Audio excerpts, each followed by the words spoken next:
his own home? Let's dive into the story together. According to human records, one day, the world suddenly fell into crisis. A massive pandemic broke out, with news reports constantly broadcasting updates on the rapidly growing number of infected individuals. The total number of infected reached 740,000, primarily in the 25 to 30 age group. On top of that, wars brought immense devastation, economic decline, and food shortages. These ominous signs began to surface. But those who hammered the final nail into humanity's coffin were not humans themselves. The true cause of humanity's downfall was an entity straight out of a game. What followed was predictable, just like in a novel. People with supernatural abilities began to emerge. However, there was a key difference between fiction and reality. These individuals were not strong enough to put an end to the era of darkness. 3 days later, in a messy room, the protagonist sat, lazily munching on snacks. He ignored the chaos outside because the world had not completely collapsed yet. He could still live a relatively normal life. But there was one problem: he was completely alone. Sitting in his 100-square-meter apartment, he was the only one left. He recalled that his grandparents and parents had all been outside when the disaster struck. His father had decided to purchase this place by taking out a 200 million won bank loan, adding another 200 million won, the family's entire savings, to afford it. The reason he stayed behind, despite not coming from a wealthy family, was that someone had to live in the apartment for 2 years to qualify for tax benefits. And so, when the apocalypse suddenly occurred, he was trapped inside. With a frustrated look, he stared at his phone. After days of catastrophe, the internet had completely shut down. He let out a deep sigh, filled with dissatisfaction toward life. Suddenly, a monstrous scream echoed through the air, jolting him from his thoughts. Alert! A flying monster had spotted him. It locked eyes on him and, without hesitation, charged straight toward him, determined to devour its prey. Startled, he instinctively stumbled backward, cursing under his breath. The creature opened its massive jaws, seemingly ready to swallow the entire building along with him. Frozen in fear, the protagonist could do nothing but sit there, screaming at the top of his lungs. Yet, strangely enough, nothing happened to him. Slowly, he lifted his head and saw a system notification appear before his eyes. Unauthorized entity attempting to attack. Absolute isolation system, passive home defense, level 1. No entry permitted without the owner's consent. Realizing this, he let out a sigh of relief. Regaining his composure, he cautiously approached the window. The only reason he was still alive was thanks to this ability. On the third day after the apocalypse, frustration built up inside him as he repeatedly tried to open the door. No matter what he did, it wouldn't budge. Angrily, he kicked the door, but nothing changed. Irritated, he kicked it again, cursing out loud. Eventually, he gave up and slumped back into his trash-filled room. The same ability that had protected him had also trapped him inside. Time passed. Now, he sat in a corner of the room as another system notification popped up. Absolute isolation mode activated. Exit is not permitted. His face darkened as he muttered under his breath. Absolute isolation? Damn it. Running his fingers through his messy hair, he let out a frustrated sigh. His eyes drifted to the right, toward his dwindling food supply. He was powerless. The electricity had gone out yesterday, leaving his refrigerator useless. For the past few days, he had survived on the remaining food, but it wouldn't last much longer. Nervously biting his fingernail, he whispered to himself, "There are only a few packs of ramen left." Suddenly, another system notification appeared, catching his attention. "You have hunted a level 23 Calican. You have received a large amount of experience. Your skill level has increased." The system notification continued to appear. "You have acquired a large amount of skills. Your skill level has increased." Looking at the system interface, Joe couldn't help but be surprised. Curious, he glanced out the window to see what was happening. There, he spotted the monster that had tried to attack him the other day, now lying in a miserable state beneath the apartment complex. Watching the grotesque scene of monsters devouring one another made Joe feel disgusted. He wondered, did I hunt it just because it broke into my house? The system message popped up again. "You have activated a new skill.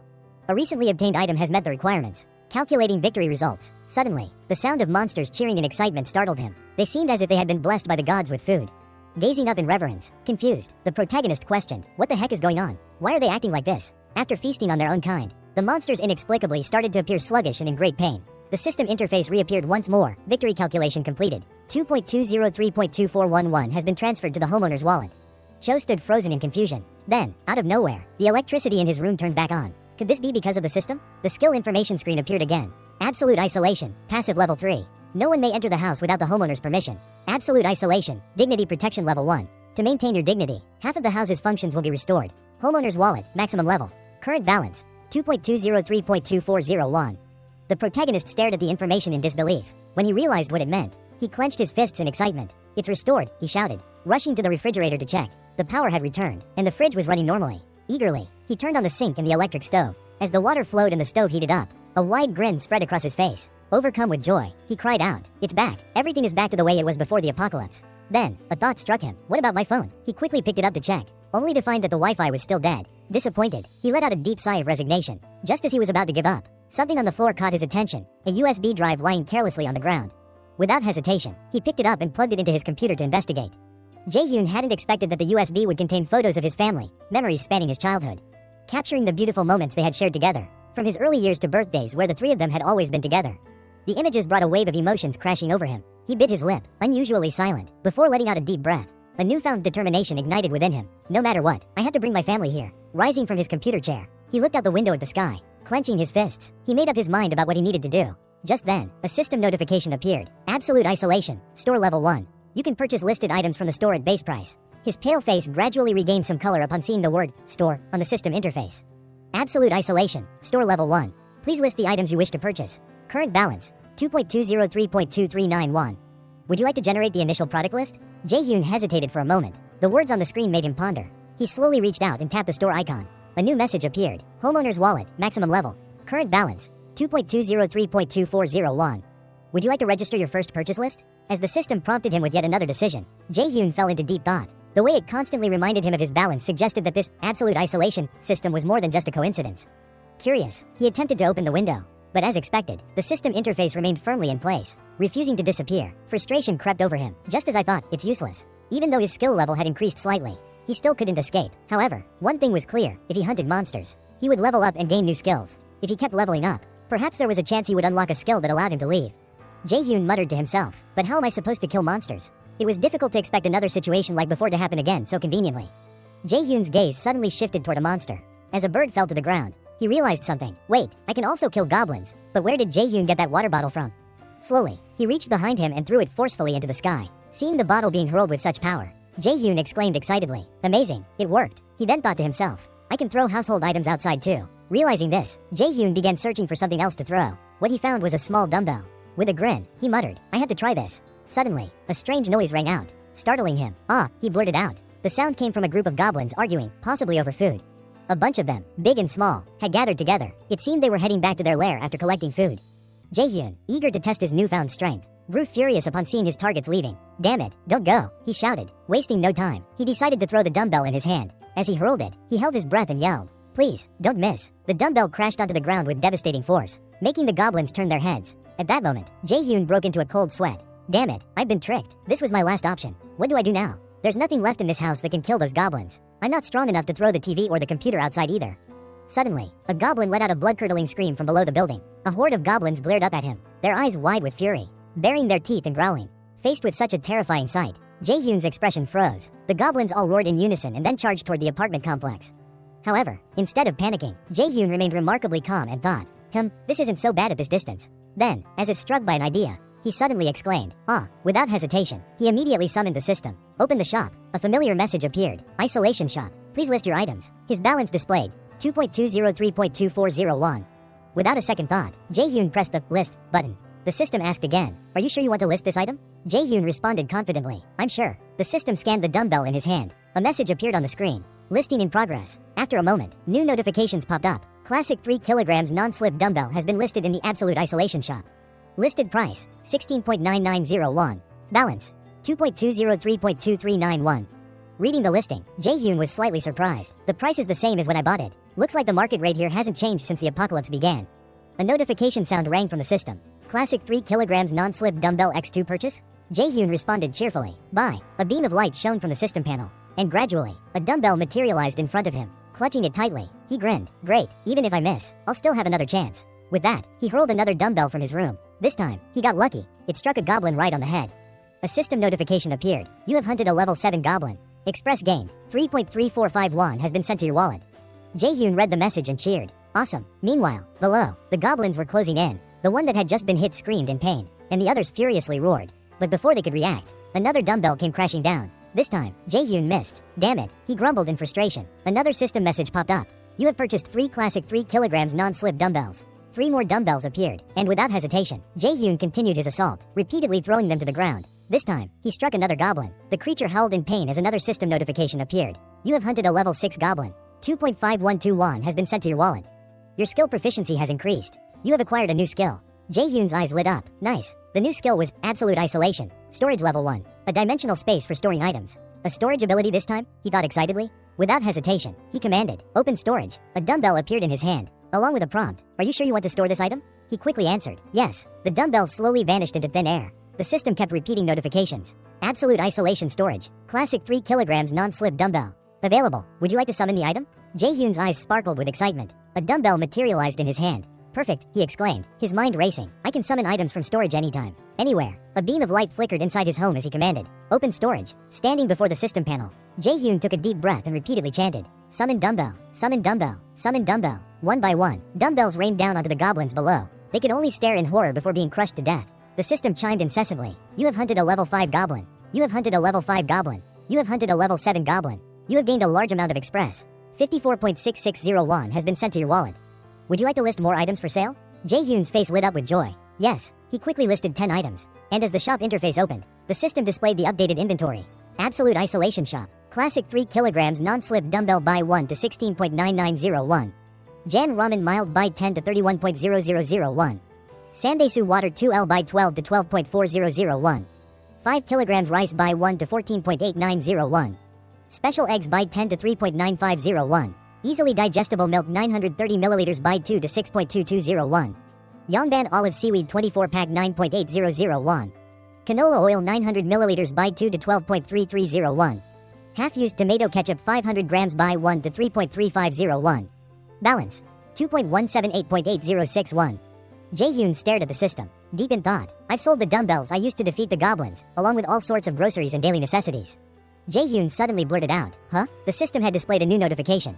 Homeowner's wallet, maximum level reached. Balance 2.178.8051. He furrowed his brows. Wait, why did I just lose 1 won? Don't tell me, I had to pay to maintain my dignity? He muttered sarcastically. Clenching his teeth, he turned around and analyzed the expenses. Electricity, gas, and water bills must be because of the fridge. He sighed in frustration. Damn it, this is bad. Annoyed, he grumbled. Those damn goblins. Jae-hyun recalled that after hunting goblins by throwing dumbbells at them, the remaining ones had fled back to their lair. Doing a quick mental calculation, he realized, since then, I've only managed to kill 2. He stepped onto the balcony and looked at the sky, irritation clear on his face. Damn it, is there anything else I can hunt? Looking down, he saw only the remains of the defeated monsters, nothing but bones. He stood there, lost in thought, not a single creature left. He muttered, I need to find another method. Jae-hyun exhaled deeply and glanced up at the sky. The clear blue expanse stretched infinitely above him. I wonder, would I be lucky enough for a dumb calican to fly by? Lost in thought, he suddenly caught sight of a familiar shadow gliding across the sky. His eyes widened in shock. That's a fierce monster, a calican. Jae-hyun recognized it immediately and rushed back inside, his heart pounding with excitement. Thank you, God, you never abandoned me. Moving quickly, he secured a mirror to the side of his drying rack and positioned it over the balcony. Using the mirror's reflection, he attempted to lure the calican. The creature was instantly drawn to the flashing light, letting out an eerie screech as it swooped down toward the balcony where Jae-hyun stood. Its massive mouth opened wide, as if ready to swallow him whole. Jae-hyun, however, felt a surge of excitement. It worked. The calican continued to shriek, its jaw gaping open as it dove toward him. Jae-hyun grinned triumphantly. At this rate, there's no way I'll fail. He observed the monster closely, his mind racing. If I take this thing down, I'm sure to level up. The calican suddenly released a powerful surge of energy, forcing him to grip the floor tightly to avoid being blown away. He struggled to stay upright, lifting his head with great difficulty. Amidst the fierce wind, he froze in shock. What the hell? He exclaimed, quickly peeking out from the doorway. Upon hearing the creature's roar, he couldn't believe it and instinctively shouted, no way. His eyes widened as he saw it clinging tightly to the wall.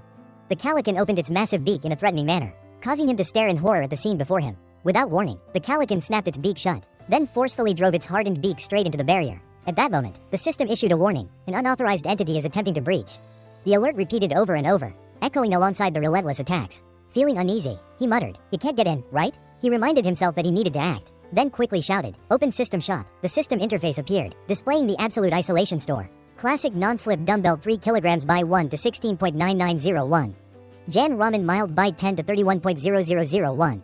Sandesu water 2L buy 12 to 12.4001. Rice 5 kilograms buy 1 to 14.8901. Special eggs buy 10 to 3.9501. Easy to digest milk 930 milliliters buy 2 to 6.2201. Yongban olive seaweed X 24 packs 9.80001. Canola oil 900 milliliters buy 2 to 12.3301. Half-used tomato ketchup 500 grams buy 1 to 3.3501. Balance 2.178.8061. He analyzed the situation. Based on what he had observed so far, he calculated that battle rewards would only occur if the corpse was nearby. Evaluating the goblin hunt, he found the prospects rather bleak. He recalled that the goblins had dragged the corpses elsewhere, and those corpses were not counted as victories. Grinding his teeth in frustration, he thought bitterly. In other words, if the distance exceeds a certain limit, the kill won't be considered a battle reward. Determined, he resolved not to let that happen again. He pondered whether there was a way to kill it in a single strike. As he scanned the store's isolation category, an idea suddenly struck him. Without hesitation, he decided to purchase 10 bottles of canola oil. The system confirmed, "Are you sure you want to purchase?" Without hesitation, he responded, "Absolutely." Immediately, the system delivered 10 bottles of canola oil to him. He grabbed them and rushed inside. Without wasting a moment, he placed a large pot on the stove and poured all the canola oil into it. He continuously increased the cooking temperature while waiting for the oil to heat up. Meanwhile, he grabbed a wooden stick, wrapped a cloth around one end, and secured it tightly with tape. After completing these preparations, he quickly dipped the cloth-wrapped end into the boiling oil. Holding the pot of scorching oil, he commanded, "Open storage." The system prompted, "Do you want to deposit this item?" "Yes," he replied without hesitation. As soon as he confirmed, he poured the boiling oil into the system's storage. The system notified him, "Boiling canola oil has been added to storage." With that done, he reached for a lighter. Flicking it open, he set fire to the cloth that had been soaked in oil earlier. The flame ignited instantly, burning fiercely. Stepping onto the balcony, he spotted the Calican clinging to the upper section of the wall. He took a combat stance and shouted, "Summon boiling canola oil." The system released the scorching oil directly onto the monster. The Calican let out an agonized scream. Writhing in pain, seizing the opportunity, he hurled the burning wooden stick toward it, shouting, "Die!" The blazing stick made contact with the boiling oil that covered the Calican's body. Flames erupted violently, engulfing the creature in a raging inferno. "I did it!" he exclaimed in triumph. The Calican, now consumed by fire, plummeted downwards. Watching it fall, he grimaced, though the monster was in agony. It continued to writhe in the air until, at last, it was completely destroyed. The system then announced, "You have successfully defeated Calican level 27. You have gained a significant amount of express. Your skill proficiency has increased. You have acquired a new skill." A moment later, the system continued, "A nearby item has met the conditions for loot calculation." Shortly after, the system displayed, "Loot calculation process complete." The system announced that 9.347.4871 had been transferred to the homeowner's wallet. The protagonist, unable to believe it, stammered, 9.000.000? His astonished eyes locked onto the number displayed on the system, questioning if he was about to reach 10.000.000. Once again, the system displayed new information. "All requirements have been met," it announced, followed by another notification. "The expansion of the house has begun." Suddenly, the house started moving. Shocked, the protagonist exclaimed, "What?" The house continued its motion, prompting him to cry out, "What the hell is this?" His eyes began to change, with the whites turning black. It was as if a film covered his surroundings. Pain shot through him as he clutched his face, and strangely, he found himself able to see through the walls. His vision extended beyond his house into the hallway, where he unexpectedly saw a family. A man, a woman, and 2 children sat together in the living room. Startled, he blurted out, "There are people." He wondered, "Are they my neighbors?" At that moment, strange numbers flashed through Jaehyun's mind. Overwhelmed, he clutched his head and screamed in panic. What's happening? Meanwhile, in the neighboring house, the family sensed something unusual. Their faces filled with concern. Jaehyun's headache intensified, and he cried out in pain. Then, out of nowhere, black smoke began to swirl around him, causing him to scream in agony. After a moment, the dark mist dissipated, leaving him in disbelief over what had just happened. Suddenly, the system screen reappeared, now displaying information about his neighbors. The first was a man wearing glasses, Choi Hung-jun, a husband in his 30s. Next was a woman with long hair, Park Hye-won, also in her 30s. Their 2 daughters were Choi Na-yeon, the eldest at 6 years old, and Choi Seo-yeon, the younger at 3. At the bottom of the screen, a new message appeared. "You have discovered living beings that meet the conditions for residency." The system continued with a beep. "Would you like to grant them residency rights?" Jaehyun stepped back into his house, contemplating what would happen if he refused. The system promptly responded, "Living beings without residency rights will be expelled from the house. Are you sure you want to grant them residency?" The system inquired again. Fear gripped Jaehyun's heart as he considered his options. If he refused to give them residency, they would be left vulnerable, easy prey for the monsters outside. After careful consideration, Jaehyun made his decision and instructed the system, "Grant them residency rights." Upon receiving the command, the system confirmed that Choi Hung-jun, Park Hye-won, Choi Na-yeon, and Choi Seo-yeon had been officially granted residency. Following the confirmation of the 4 new residents, Jaehyun unexpectedly gained a new skill. Interesting, he thought, I might receive more abilities related to residency. Curious, he checked the system. The first skill appeared, Absolute Isolation, Supreme Eye, Level 1. Effect: nothing inside the house can escape your sight. Jaehyun continued browsing the system, wondering if there were any other abilities related to residency. As expected, the second skill appeared, Absolute Isolation, Landlord Authority, Passive Skill. Effect: no one can enter the house without the landlord's permission. While scrolling, Jaehyun came across another feature, Resident Credibility Scores. Resident Trust Levels. Choi Hung-jun, Level 9, Trust, 24. Park Hye-won, Level 5, Trust, 18. Choi Na-yeon, Level 3, Trust, 33. Choi Seo-yeon, Level 2, Trust, 42. Current population, 4600s. Jaehyun was stunned. 600 people? Isn't that way too many? Out of curiosity, he tapped on Choi Hyunjun's profile, which displayed the following details. Name: Choi Hung-jun. Level: 9. Trust: 24. Special ability: Awakened, none. Experience share rate: 0%. Money share rate: 0%. Actions: Assigned task: Expel. Reading through the resident management options, Jaehyun noticed something intriguing: experience and money share rates. So I can adjust how much experience and money they share with me, he analyzed. A sinister smile appeared on Jaehyun's face. So this is how I'll grow stronger? As he explored further, another function caught his eye: task assignments. The system displayed, task assignment, description, define mission objectives, time limits, rewards, and failure penalties. Jae-hyun was impressed. I can personally set mission details? That's pretty VIP level treatment. He decided to create his first task. Task: hunt a goblin. Time limit: 168 hours. Reward: a small amount of experience. Failure penalty: none. The system prompted, do you want to assign this task? Yes, no. Jae-hyun pondered over the task he had just created. If there's a reward, then how severe can the penalty be? He adjusted the failure penalty to death and updated the task. Updated task: hunt a goblin. Time limit: 168 hours. Reward: a small amount of experience. Failure penalty: death. The system prompted again, do you want to assign this task? Yes, no. Jae-hyun reconsidered whether the punishment was too severe, causing him to hesitate. There was no system confirmation that he had cancelled the request. Seeing the absolute obedience to orders, Jae-hyun finally understood that if he wanted to, he could kill his own residents at any time. He was astonished by his own power. Is this really my ability? He thought, wondering what he should do next. Activating his supreme eye skill, a dark mist spread throughout the entire residence room, even reaching the neighboring house. Through this skill, Jae-hyun could see everything. In the adjacent house, a wife turned to her husband, worried. Honey, what should we do now? The husband sighed, rubbing his head. What else can we do? At the very least, I had to go out and find water. I want to stay here with you and our child, but we can't just wait. The wife's concern deepened. It's too dangerous. You know that, right? But is there even a place with water left? Feeling helpless yet determined, the husband decided to step out and look for supplies for his family. I'll try going to the convenience store nearby. It's big, so there must be something left. Meanwhile, their child, exhausted, whined, Mom, I'm so thirsty. Hearing his family suffer, the husband clenched his fists in frustration. Seo Yeon, do you trust me? He asked with determination. I will definitely bring something back, so just wait here for me. Driven by hunger and desperation, the wife gritted her teeth and reluctantly agreed. Back in his room, Jae-hyun deactivated his supreme eye. He pondered whether using his skill to eavesdrop on his residents' conversations was appropriate. Still, their situation was worse than he had expected, and he couldn't help but worry about them. He opened the store interface, and a list of available items appeared. Frustrated, he muttered, if only I had more storage space. A system window popped up, displaying skill options. Absolute Isolation Skill, Store Level 1, allows purchasing available items at their original price. Points: 3. Preserve Humanity, Passive. Level 1, restores half of the house's functions to maintain human dignity. Points: 3. Storage, Level 1, a separate space for storing items. Points: 3. Jae-hyun was delighted to discover that he could store more items within the system. Suddenly, a system notification appeared. Do you want to upgrade the Absolute Isolation Skill? Without hesitation, Jae-hyun answered, yes. The system glowed brightly, seemingly preparing for an upgrade. When he checked again, his skills had indeed leveled up. The isolated store had now reached level 2. The number of available items had increased to 20. All item prices had been reduced by 10%. Seeing these improvements, Jae-hyun thought, this is actually pretty good. However, he quickly remembered that he still had 2 more points to spend. He debated between upgrading the store or investing in the Preserve Humanity skill. I'll probably have more residents in the future. I should upgrade it now. Jae-hyun decided to level up again. When he checked the system interface, the updates were reflected immediately. Isolated Store Level 3. Available items increased to 40. New ability unlocked. Item Restoration. The power to turn old or damaged items into new ones. Jae-hyun was thrilled. This is a VIP tier ability. Definitely worth leveling up. Without wasting time, he opened the store. Absolute Isolation Store. Level 3 now allowed him to purchase items at their original price. As he browsed, he noticed that he could now buy shammed water and Jeju tangerines.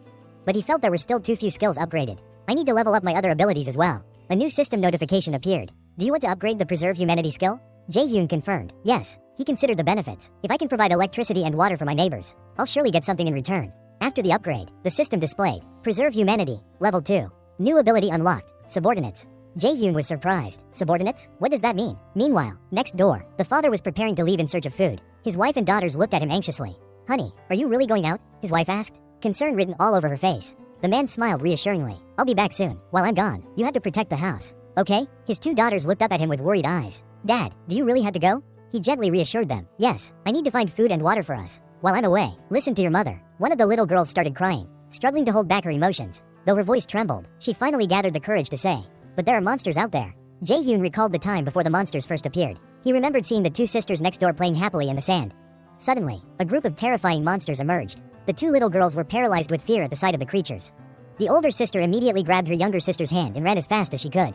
Just as they thought they wouldn't make it, their parents arrived, scooped them up, and rushed home. Remembering that terrifying moment, the father shuddered. He never wanted his family to go through that again. Holding his daughters close, he gently comforted them. It's okay, don't cry. But deep down, he couldn't shake his thoughts about the future. What if this is the last time I see them? The mere idea was unbearable. He clenched his jaw, determined not to waver. Suddenly, a knock echoed through the house. All 4 family members froze in fear. The mother instinctively pulled her daughters into a tight embrace, while the father gripped a wooden stick, ready to attack if anyone or anything forced their way inside. The knocking grew louder and more urgent. Their fear intensified. Then, a voice came from outside. Excuse me, can you open the door? Hearing a human voice, the father's fear only increased. Sweat trickled down his face. Is it really a person? Or could it be a monster? His mind raced with terrifying possibilities. Before he could decide, the voice outside spoke again. Is anyone home? The knocking became more forceful. Then, silence. The father trembled. Did they leave? Asterisk.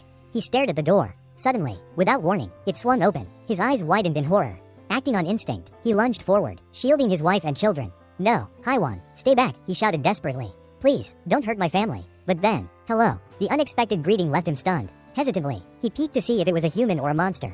To his shock, it was Jaehyun, standing at the door, carrying food. Still gripped by fear, the father demanded, Who are you? Jaehyun calmly introduced himself. Hello, my name is Kim Jaehyun. I live next door. After speaking, Jaehyun handed them the bag of supplies he was carrying. I brought some water and fruit. After you've had something to eat, could we talk for a bit? The man hesitated for a moment. But then, he looked at his wife and children, who had been starving for days. Seeing the food and water, he realized he had no reason to refuse. This person might actually be able to help them. With a relieved smile, he nodded. Thank you. Please, come in. Seo Yeon and Na-yeon stared at Jaehyun with wide, hungry eyes, making him feel slightly awkward. Did I shock them that much? He wondered. He glanced around the dimly lit house. The black curtains covering the windows were a wise choice. It helped reduce the chances of being spotted by monsters. The family sat close together at the small table, quietly eating. As Jaehyun took a bite of a piece of bread, he glanced up at the ceiling. This is the first time we've had a bit of light in here. His eyes glowed faintly blue as he mentally activated a command. Lights on. Suddenly, the ceiling light flickered and turned on, filling the room with brightness. The family gasped in shock. Hung Jun, the father, blurted out, There's electricity? Jaehyun, however, didn't pay attention to his reaction. Instead, he rummaged through his backpack and took out a bottle of water. Handing it to Hung Jun. Let's give the kids some water first, he said. Hung Jun was slightly taken aback but quickly accepted it. Ah, yes, thank you. He carefully distributed the water to his daughters, Na-yeon and Seo Yeon. The two girls immediately lifted the bottles to their lips, gulping down the water so fast that they started coughing. Haiwan, their mother, panicked. Seo Yeon, are you okay? Jaehyun watched the scene, unsure how to respond. Instead, he pulled out a Jeju tangerine from his bag and held it out. Do you like tangerines? He asked gently. He placed the fruit in Seo Yeon's small hands. The two sisters hesitated slightly but eventually took it. Thank you, they murmured cautiously. Seo Yeon stared at the tangerine, her mouth watering as she swallowed her saliva. Haiwan smiled at the sight and reached out. Here, let me peel it for you. The tangerine had been fully peeled. Haiwan handed the fruit segments to her daughter. Here you go. She gently placed a piece into Seo Yeon's mouth. As the little girl chewed, a wave of satisfaction washed over her. Her face lit up with joy. It had been so long since she had eaten something so delicious. Haiwan smiled warmly. Is it sweet, sweetheart? Seo Yeon beamed at her mother. It's really sweet. Na-yeon, excited, pointed at herself. Mom, I want some too. More. After eating, the two girls looked completely satisfied. At that moment, system notifications popped up one after another. Citizen Choi Hung Jun, Citizen Park Haiwan, Citizen Choi Na-yeon, Citizen Choi Seo Yeon. All citizens' trust levels have increased. Choi Seo Yeon's trust has reached 50. Loyalty system unlocked. Choi Seo Yeon's loyalty has exceeded 30. She now meets the requirements to be registered as a vassal. A status window appeared, displaying Seo Yeon's information. Name, Choi Seo Yeon. Level, 2. Trust level, 57. Awakening ability, none. Express share rate, 0%. Currency share rate, 0%. Set mission, expel citizen. Jaehyun stared at the system panel, then glanced at the family of 4. They were happily chatting and playing together. His eyes lingered on Seo Yeon. She meets the requirements to become a vassal, but she's just a child. He shook his head. Unlike regular citizens, I can only register 10 vassals. At the very least, they should be capable. Someone like Choi Hung Jun. His gaze shifted to the father, who was laughing while playing with his daughters. A system window appeared above Hyungjun's head. Choi Hung Jun. Trust level, 31. Level, 9. Jaehyun pondered. His trust in me is only at 31. I need to gain his confidence first. Just as he was lost in thought, Hung Jun suddenly spoke. His tone suggested he had something important to say. Jaehyun, startled, looked up. Yes? Hung Jun hesitated, then said sincerely, Thank you so much. I don't know how I can ever repay you. Jaehyun fumbled for a response. Well? After a brief pause, he quickly suggested, Let's step out into the hallway and talk. Hung Jun seemed surprised by the request. Alright, the morning sunlight shone through the hallway window. Outside the door, only Hung Jun and Jaehyun remained, standing face to face. Jaehyun spoke hesitantly. Have you received your citizenship yet? Hung Jun was momentarily taken aback by the question. Oh, he muttered, then pulled up his system interface. You have been granted citizenship. The notification message displayed. Hung Jun spoke up. This notification was sent to my entire family. I received it 30 minutes ago. Jaehyun asked, Did anything unusual happen? Hung Jun glanced at the system window and replied, Yes, we couldn't move our bodies for a while. Jaehyun fell silent, lost in thought. So, they are temporarily frozen until they receive citizenship. He mused. After a moment, Jaehyun finally spoke again. Choi, I will help you return to a normal life. To how things were before all of this happened. Hung Jun looked surprised. What? Jaehyun insisted. I can guarantee that monsters won't invade your home. Hung Jun, still bewildered, asked, Is that even possible? Jaehyun nodded firmly. Yes. Hung Jun closed his eyes, pondering deeply. After a long silence, he suddenly spoke. I know that nothing in this world comes for free. What do I have to do? Jaehyun asked to confirm. What if it puts your life at risk? Hung Jun hesitated for a brief moment, then made up his mind. I still want to try. Even without your help, I'd still have to go outside for food and water. His expression was resolute. I've already gambled my life on this. Jae-hyun nodded approvingly at his determination. Then, as if remembering something, he suddenly asked, by the way, I just saw a gold set earlier. How much does that cost? The abrupt question caught Hung Jun off guard. He scratched his cheek and replied, huh? Oh, I think around 400.000 or 500.000 won. Jae-hyun pondered for a moment. That's too expensive to buy from a store right now. I need to save money for the future.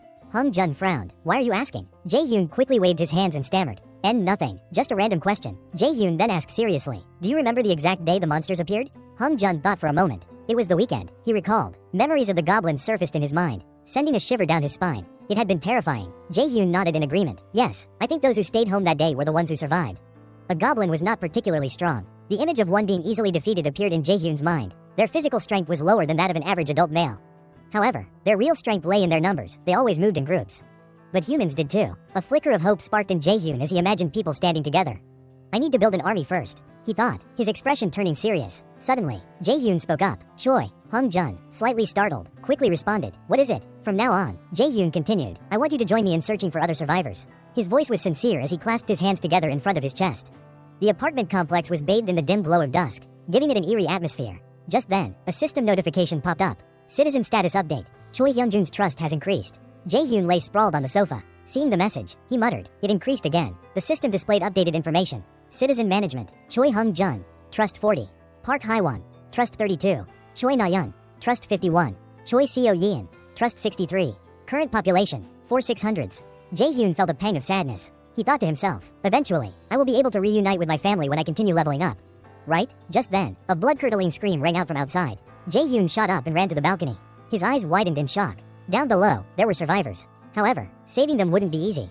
The goblins were roaring, their threats filling the air. Ha Dong-jeon suddenly lunged forward, gripping a baseball in his hand. With all his strength, he hurled it at a goblin, sending the creature flying backward. It screeched in pain before collapsing to the ground. Jae-hyun, witnessing the scene, couldn't help but exclaim, what the hell was that? At that moment, a girl simultaneously fired 2 arrows. Both projectiles struck their targets squarely in the head. The goblins didn't even have time to cry out before dropping lifelessly to the ground. The young man carried a baseball bat in his hand. Under the terrified gazes of the goblins, he leapt into the air and smashed the skull of one of them. Panic-stricken, the remaining goblins scattered and fled. The group of survivors remained calm, standing their ground after successfully driving the monsters away. Just then, the girl in the purple outfit noticed something unusual. She quickly raised her bow, ready to attack, but then froze in confusion. It was just a packet of instant noodles, not a dangerous object. Looking up, she saw Jae-hyun standing on the highest floor, energetically waving his arms. Jae-hyun waved even harder, worried that they wouldn't notice him. The girl looked at him, slightly alarmed. Jae-hyun shouted at the top of his lungs, up here. Suddenly, a noise caught his attention. Jae-hyun gasped, he's here. Peering through the peephole, he saw Choi Hung Jun standing outside, holding a large box. Jae-hyun politely opened the door and said, please, come in. Hung Jun hesitated for a moment before replying, thank you. But when he tried to step forward, he was blocked. An invisible barrier prevented him from entering. Both of them were caught off guard as a system message popped up.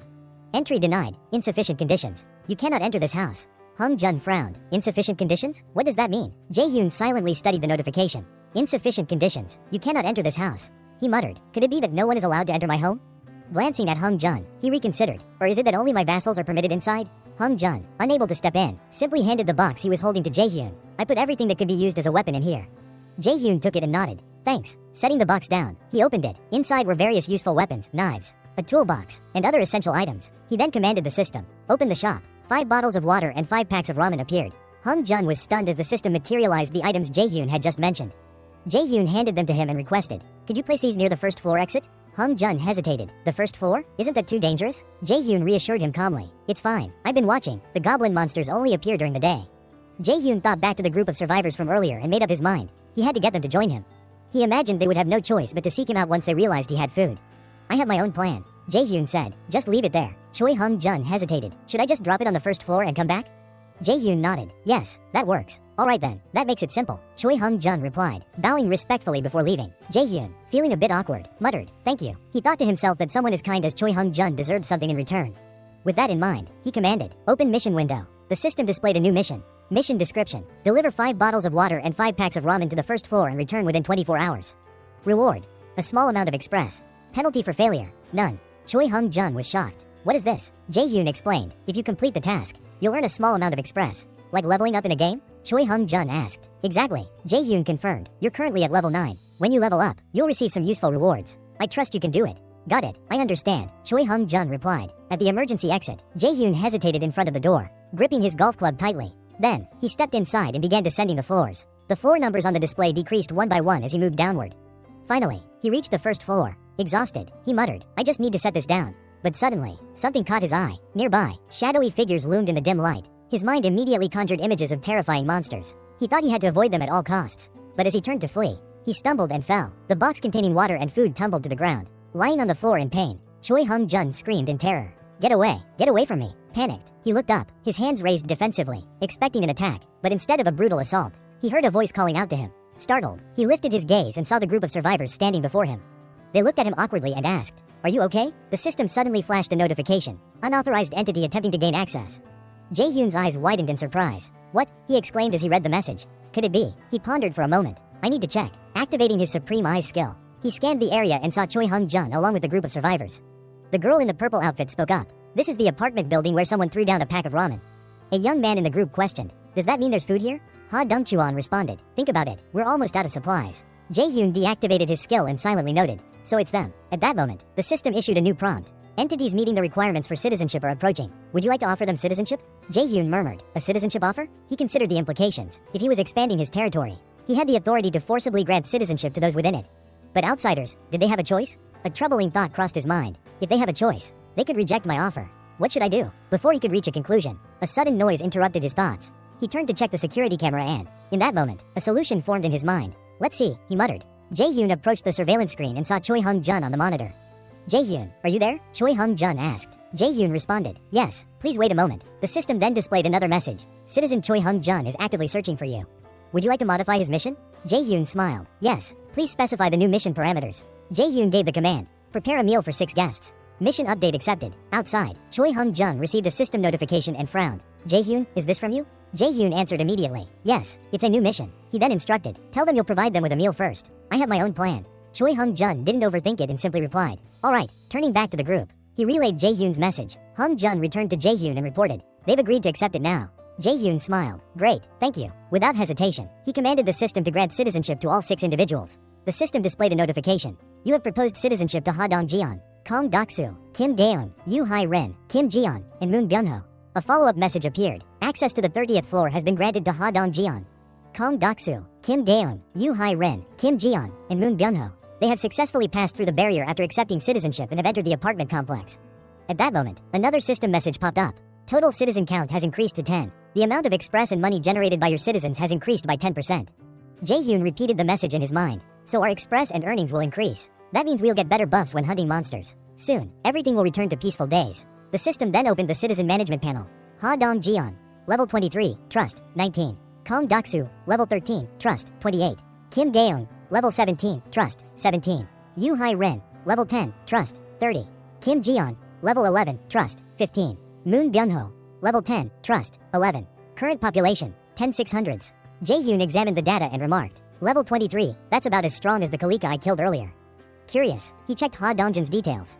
Ha Dong-jian, level 23, trust, 19. Awakened ability, baseball throw. Express distribution rate, 0%. Money distribution rate, 0%. Expulsion quest available, D-rank skill. Power pitch, consumes stamina to increase throwing strength by 3x. Jae-hyun evaluated the information. As expected, he's a mutant. He analyzed further. If his ability is based on baseball, then objects could also be used as weapons. And if his skill triples his power, that's enough to kill monsters. Glancing at his trust level, Jae-hyun thought, I can gradually raise his trust in me over time. Crossing his arms, he made a decision and commanded the system. Set the express distribution rate for all 6 of them to 70%. The system confirmed. Setup complete. Jae-hyun was satisfied. Done. He pondered for a moment. If I assign them monster hunting tasks, I can sit back and still earn both experience and money. Just like an auto-hunting feature in a game.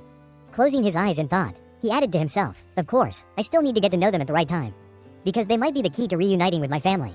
At that moment, the system suddenly issued a notification. Citizen trust level of Ha Dong-jian has increased. Jae-hyun blinked in surprise. What? Then, more notifications appeared in quick succession. Citizen trust level of Kim Daeun has increased. Citizen trust level of Yoo Hai-ren has increased. He was stunned. Why is this happening? Meanwhile, Choi Hung-jun warmly welcomed the new arrivals. Please, come inside. The newcomers responded politely. Thank you. Just then, Park Hae-won rushed over. Hung, what's going on? Choi Hung-jun reassured her. I'll explain everything later. Right now, can you help me prepare some food? Park Hae-won hesitated. Right now? I'll have to cook everything from scratch. He looked slightly troubled but insisted. Please help me with this. I think Jae-hyun has a plan. She lowered her head in thought before finally agreeing. All right, I'll start preparing now. Turning to the new arrivals, she said, please wait a moment. They responded promptly. Of course, thank you. At that moment, Ha Dong-jeon seemed to have something on his mind. After a brief hesitation, he turned to Choi Hung-jun and asked, what kind of person is Jaehyun? Choi Hung-jun hesitated before admitting, honestly, I'm not sure. Ha Dong-jeon was taken aback. You're not sure? Choi Hung-jun nodded. Yeah, I don't really know much about him, other than the fact that he's my neighbor.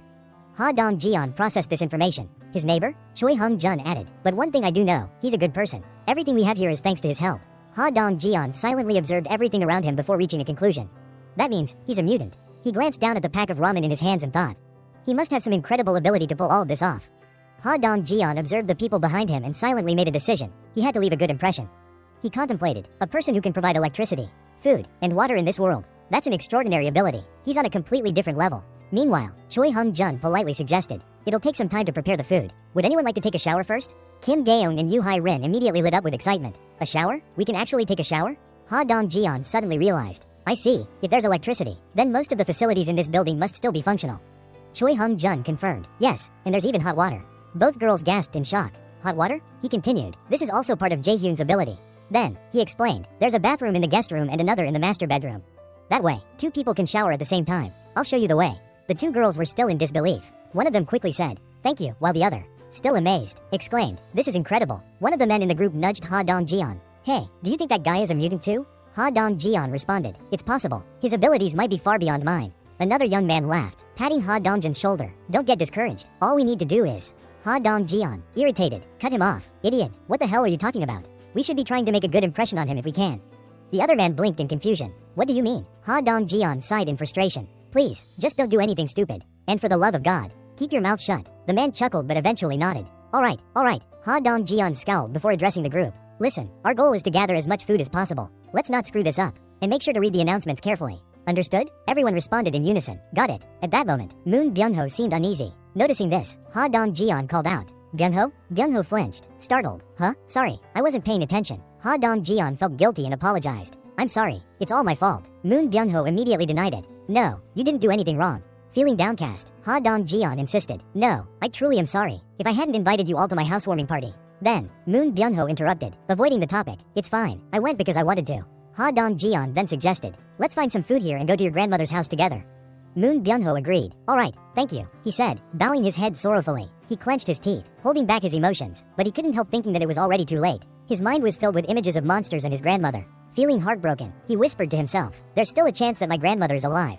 Just then, Ha Dong-jeon interrupted Moon Byung-ho's thoughts. It's close by, so we can make it if we work together. Just a little more effort. Moon Byung-ho responded. Got it. At that moment, an unexpected sound came from outside the door. The door slowly creaked open, and a figure appeared at the entrance. Ha Dong-jeon tightened his grip on the ball in his hand and exclaimed, what's happening? Jaehyun appeared. Everyone there had the same thought. They could feel it immediately. Jaehyun said, I will help all of you. They hesitated for a moment, but deep down, they all confirmed the same hope. Perhaps this person could save them. The 7 of them sat together at a long table, squeezing into the small room. Silence filled the air. No one spoke.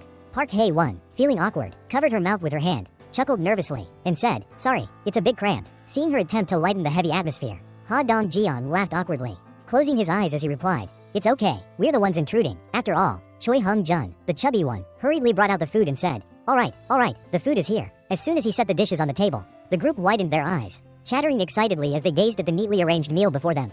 Park Hae-won, embarrassed, turned red, sweating nervously as she scratched her head and asked, I hope it tastes okay for everyone? The table was filled with simple yet delicious-looking homemade dishes, rolled omelets, fried eggs, and 2 plates of vegetables. One piece of rolled omelet on the plate had already been touched by a pair of chopsticks.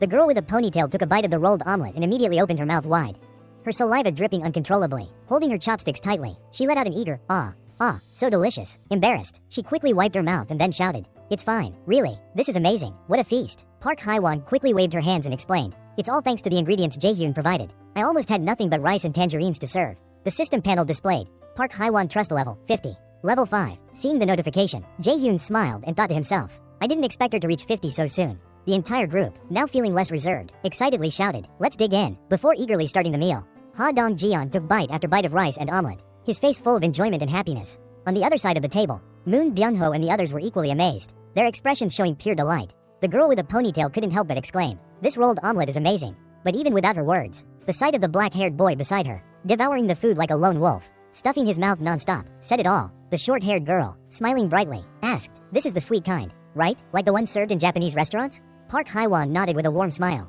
Yes, that's right. Everyone, please eat as much as you like. Watching the others enjoy the meal, Choi Seo-yeon hesitantly approached her mother and softly called out, "Mom." Her face was filled with sadness. Her eyebrows furrowed, and her small hands clutched her chest as she whispered, "I want to eat the rolled omelet too." Hearing her daughter's words, Park Hye-won turned to her with a gentle smile and stroked her head. "I'll make some for you after the guests finish eating, okay?" Tears welled up in Choi Seo-yeon's eyes as she sniffled, her voice breaking into quiet sobs. Ha Dong-jeon and the girl with the ponytail exchanged a glance and smiled before beckoning to her. "Seo-yeon, come eat with us." Hearing their invitation, the little girl's face lit up instantly, her tears stopping as she beamed with joy. Without hesitation, she dashed forward and nestled herself into the lap of the girl with the ponytail. Grinning widely, she stretched her arms out and eagerly responded, "Yes." Seeing her excitement, the girl with the ponytail also smiled triumphantly. Somewhere in the room, someone sighed in admiration. "Oh my." The girl picked up a piece of rolled omelet and said, "Seo-yeon, here you go." Choi Seo-yeon placed her hands on both cheeks, closed her eyes tightly, and opened her mouth, ready to receive the bite. Choi Hong-jun and Park Hye-won, watching their daughter accept food so easily, felt a bit concerned but couldn't help smiling. The two sisters chatted cheerfully as they ate. Seeing the warm atmosphere, Jae-hyun called out, "Everyone, come and eat. There's still rice left." The couple exchanged glances before breaking into bright smiles. "All right, let's eat together," they said in unison. As the group continued eating and chatting, Jae-hyun lowered his head under the table, momentarily distancing himself from the lively atmosphere. A wave of nostalgia hit him. As he chewed on the omelet, he thought to himself, "It's been a long time since I felt this kind of warmth and closeness." His mind drifted back to a slightly crumpled piece of paper with 5 clear words written on it, "To my beloved son." Recalling that note, he closed his eyes and silently prayed, "I hope everyone stays safe." Meanwhile, the food on the table was quickly devoured by the hungry group. After finishing her meal, Choi Seo-yeon felt her eyelids growing heavy. She rubbed her eyes sleepily as she walked over to her mother. "Mom, I'm sleepy," she mumbled. Seeing her daughter's drowsy state, Park Hye-won picked her up with a gentle smile, then turned to Choi Neon, who stood beside her. "All right, you two can sleep with me tonight," she said. Her older daughter nodded. "Okay." Jae-hyun glanced at the three of them before shifting his attention back to the group. It was time to get back to business. "Now, let's continue our discussion," he said, his tone turning serious. At his words, the expressions of those present slightly darkened. Jae-hyun wasted no time and went straight to the point. "Why is it that, despite being so close, none of you can reach your grandmother's house?" Ha Dong-jeon, sweating profusely, hesitated before finally responding, "Because of the goblins." Hearing the name of the creatures, Jae-hyun was visibly surprised. "Goblins?" Dong-yeon nodded. "Yes." Jae-hyun recalled the scene from before, an entire horde of goblins gathering in the parking garage. Each one was enormous. Feeling uneasy, he muttered, "It seems like the apartment's underground parking lot has become their ideal hiding place, so they've taken it over completely." Jae-hyun rested his chin on his hand, deep in thought, his expression darkening. "The underground parking lot, huh?" Ha Dong-jeon immediately added, "It looks like there are thousands of them gathered there." Jae-hyun's concern grew as he thought to himself, "Absolute authority? The current safe zone only extends up to the 30th floor. That means the goblins can infiltrate the apartment through the basement." Ha Dong-jeon voiced their biggest concern. "All the exits of the apartment complex are connected to the parking lot. That's why we don't dare to go outside." Jae-hyun nodded and then said, "But I remember there was a secret passageway." Ha Dong-jeon also nodded in agreement. "Yes, that was our original plan to escape. But there's something there, something even more dangerous than the goblins." The moment those words were spoken, Jae-hyun's expression darkened further. "More dangerous?" Ha Dong-jeon recalled the terrifying creature, its long, razor-sharp teeth and massive jaws. "It looked like a wolf or a bear," he said, trying to describe it. He then recounted the event to Jae-hyun, explaining how the monstrous beast had fought against an entire horde of goblins. Blood had splattered everywhere. "It was because the beast was battling the goblins that we managed to escape," he said grimly. Jae-hyun frowned. "A wolf or a bear? Huh?" Ha Dong-jin's face unconsciously twisted as he relived the fear from that night. The memory still haunted him. "We're not sure," he admitted. "It was too dark at the time." Jae-hyun crossed his arms and voiced his conclusion. "So, our only option is a direct assault." Ha Dong-jeon hesitated before nodding. "Yes, but we're already at our limit." Jae-hyun didn't understand. "Limit? What do you mean?" The girl with the ponytail, her face full of exhaustion, spoke up. "Our weapons, we only have bows and baseball bats. But those things wear out quickly." Jae-hyun stretched out his hand. "Leave that to me. Let me see the bows and bats." The group hesitated for a moment before bringing their weapons forward. Jae-hyun examined them, and suddenly, the system notification appeared. "Would you like to register these items?" Jae-hyun didn't even hesitate. He immediately picked up the baseball and answered, "Yes, right away." Then, his eyes shifted to the bow lying on the table. "The bow looks so crude," he muttered. When he saw the item name displayed on the system, he was startled. "Compound bow, high quality. Registration fee, 1.530.0001. The system asked, "Would you like to register this item?" But again, Jae-hyun didn't think twice. He simply picked up the bow, examined it, and responded, "Yes." He then turned to the group. "Does anyone know how to shoot a bow?" As soon as the words left his mouth, everyone averted their eyes, trying to avoid his gaze. The atmosphere suddenly turned awkward and silent.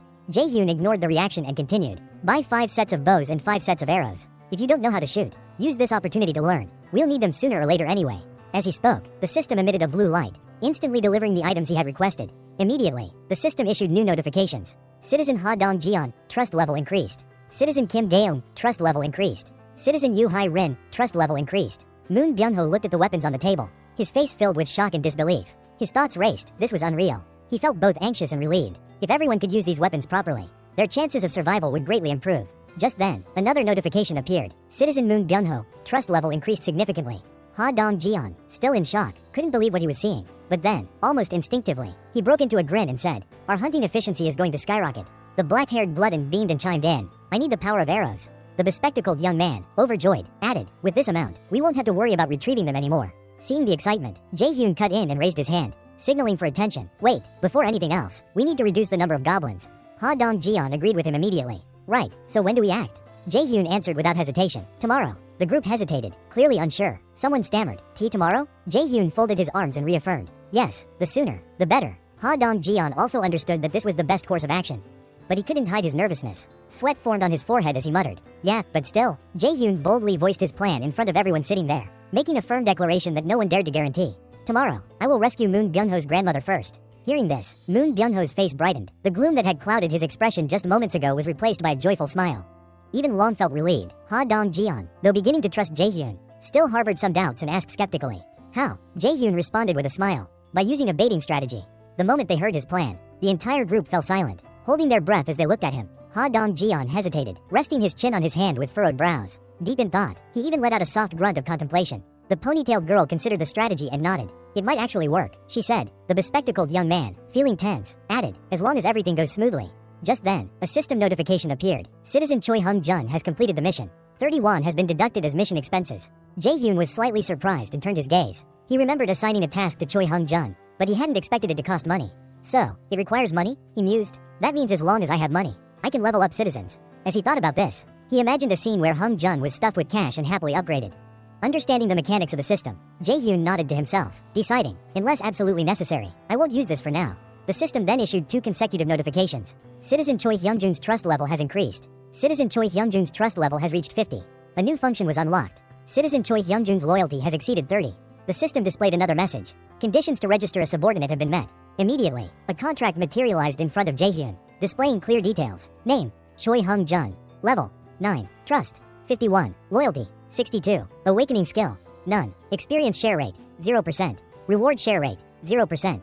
Subordinate mission assignment, available. Without hesitation, Jae-hyun spoke softly to the system. Register Choi Hung-jun as my subordinate. Suddenly, Choi Hung-jun felt a surge of power flow through his body. Startled, he couldn't believe his eyes and stared at himself in shock as faint blue light radiated from his body. Huh? Just now, something flashed? He muttered in disbelief. The system immediately displayed a notification. You have appointed your first subordinate. As a reward, you have obtained the skill, Summon Subordinate. Summon Subordinate allows you to summon a subordinate to your location. However, once summoned, they cannot be recalled for another 2 hours. The moment Jae-hyun officially appointed him as a subordinate, Choi Hyungjun's level skyrocketed to 20, and he even acquired an awakening skill. At the same time, he received the title First Devotee. His awakening skill was classified as C-rank gorilla strength, granting him physical power on par with a gorilla. Additionally, as the first devotee, all experience points and rewards from enemies defeated by subordinates were doubled.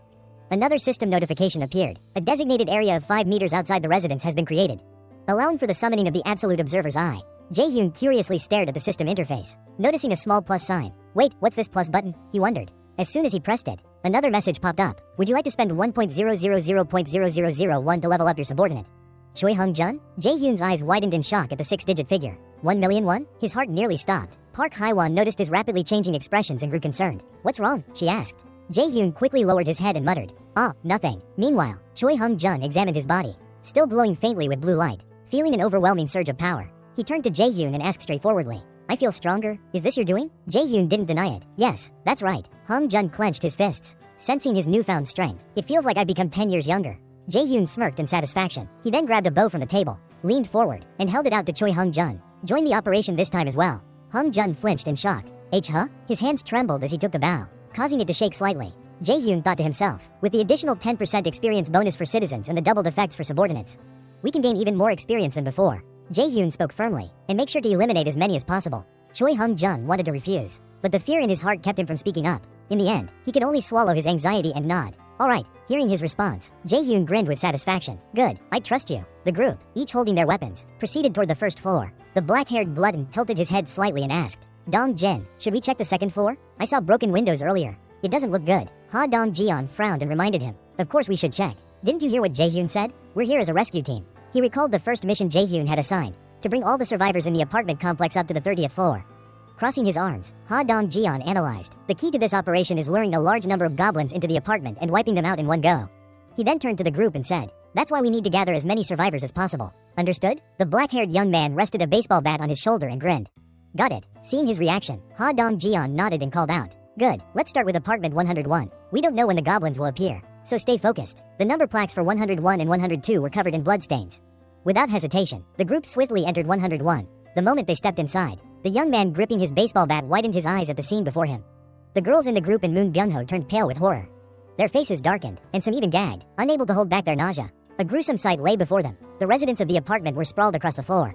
Lifeless, beneath their bodies were pools of dried blood. The shattered window frames indicated that something had forcefully broken in. Ha Dong-jeon clenched his eyes shut, grinding his teeth. He didn't want to look anymore. His heart ached, but there was nothing he could do. With deep regret, he turned away and said, let's go. Though sorrowful, he knew that time was precious. No matter how tragic the scene was, their priority was to find any remaining survivors. The black-haired young man tightened his grip on his baseball bat. The entire group stood in silence, staring at the bloodstained, shattered window. The weight of the situation pressed heavily upon them. They were all filled with sorrow.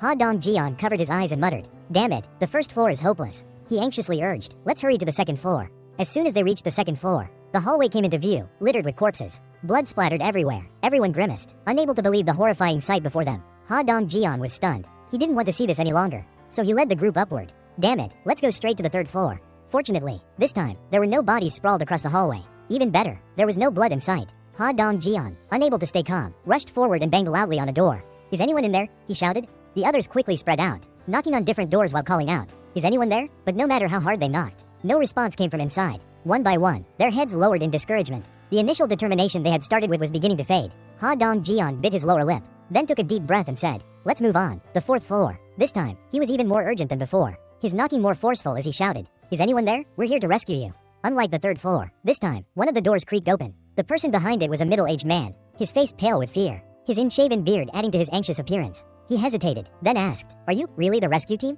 Upon seeing a living person, Ha Dong-jeon finally felt a sense of relief. He smiled and reassured him. That's right. The man's face was drained of color. His throat parched as he struggled to speak. Then, could you spare me some water? My throat is completely dry.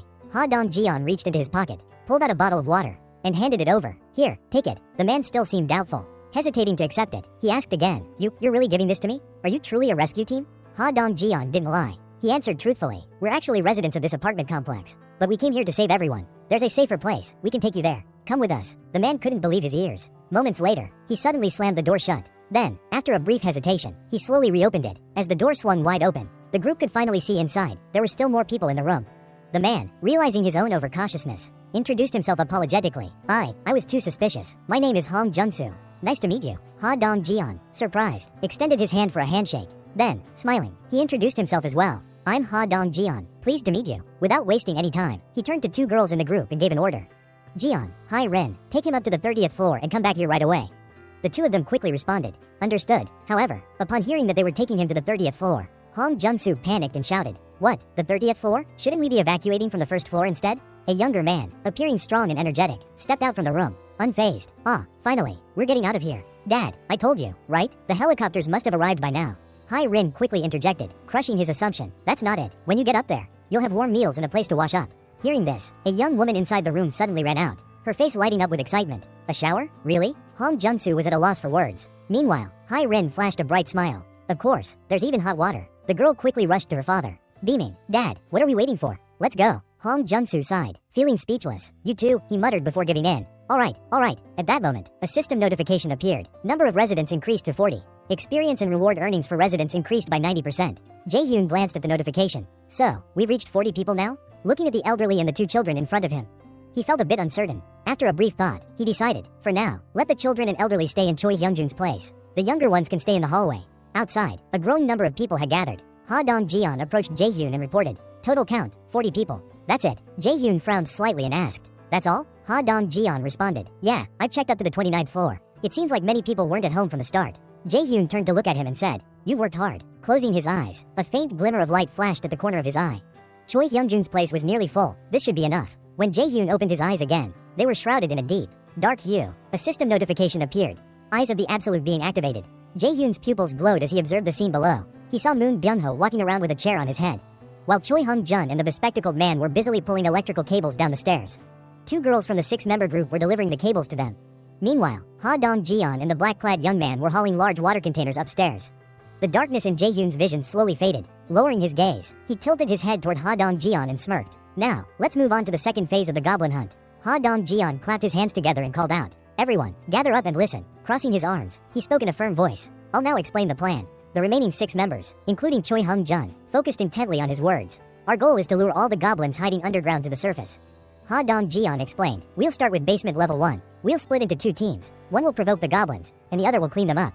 According to the plan, they had to completely wipe out the goblins lurking in the first basement level before moving forward.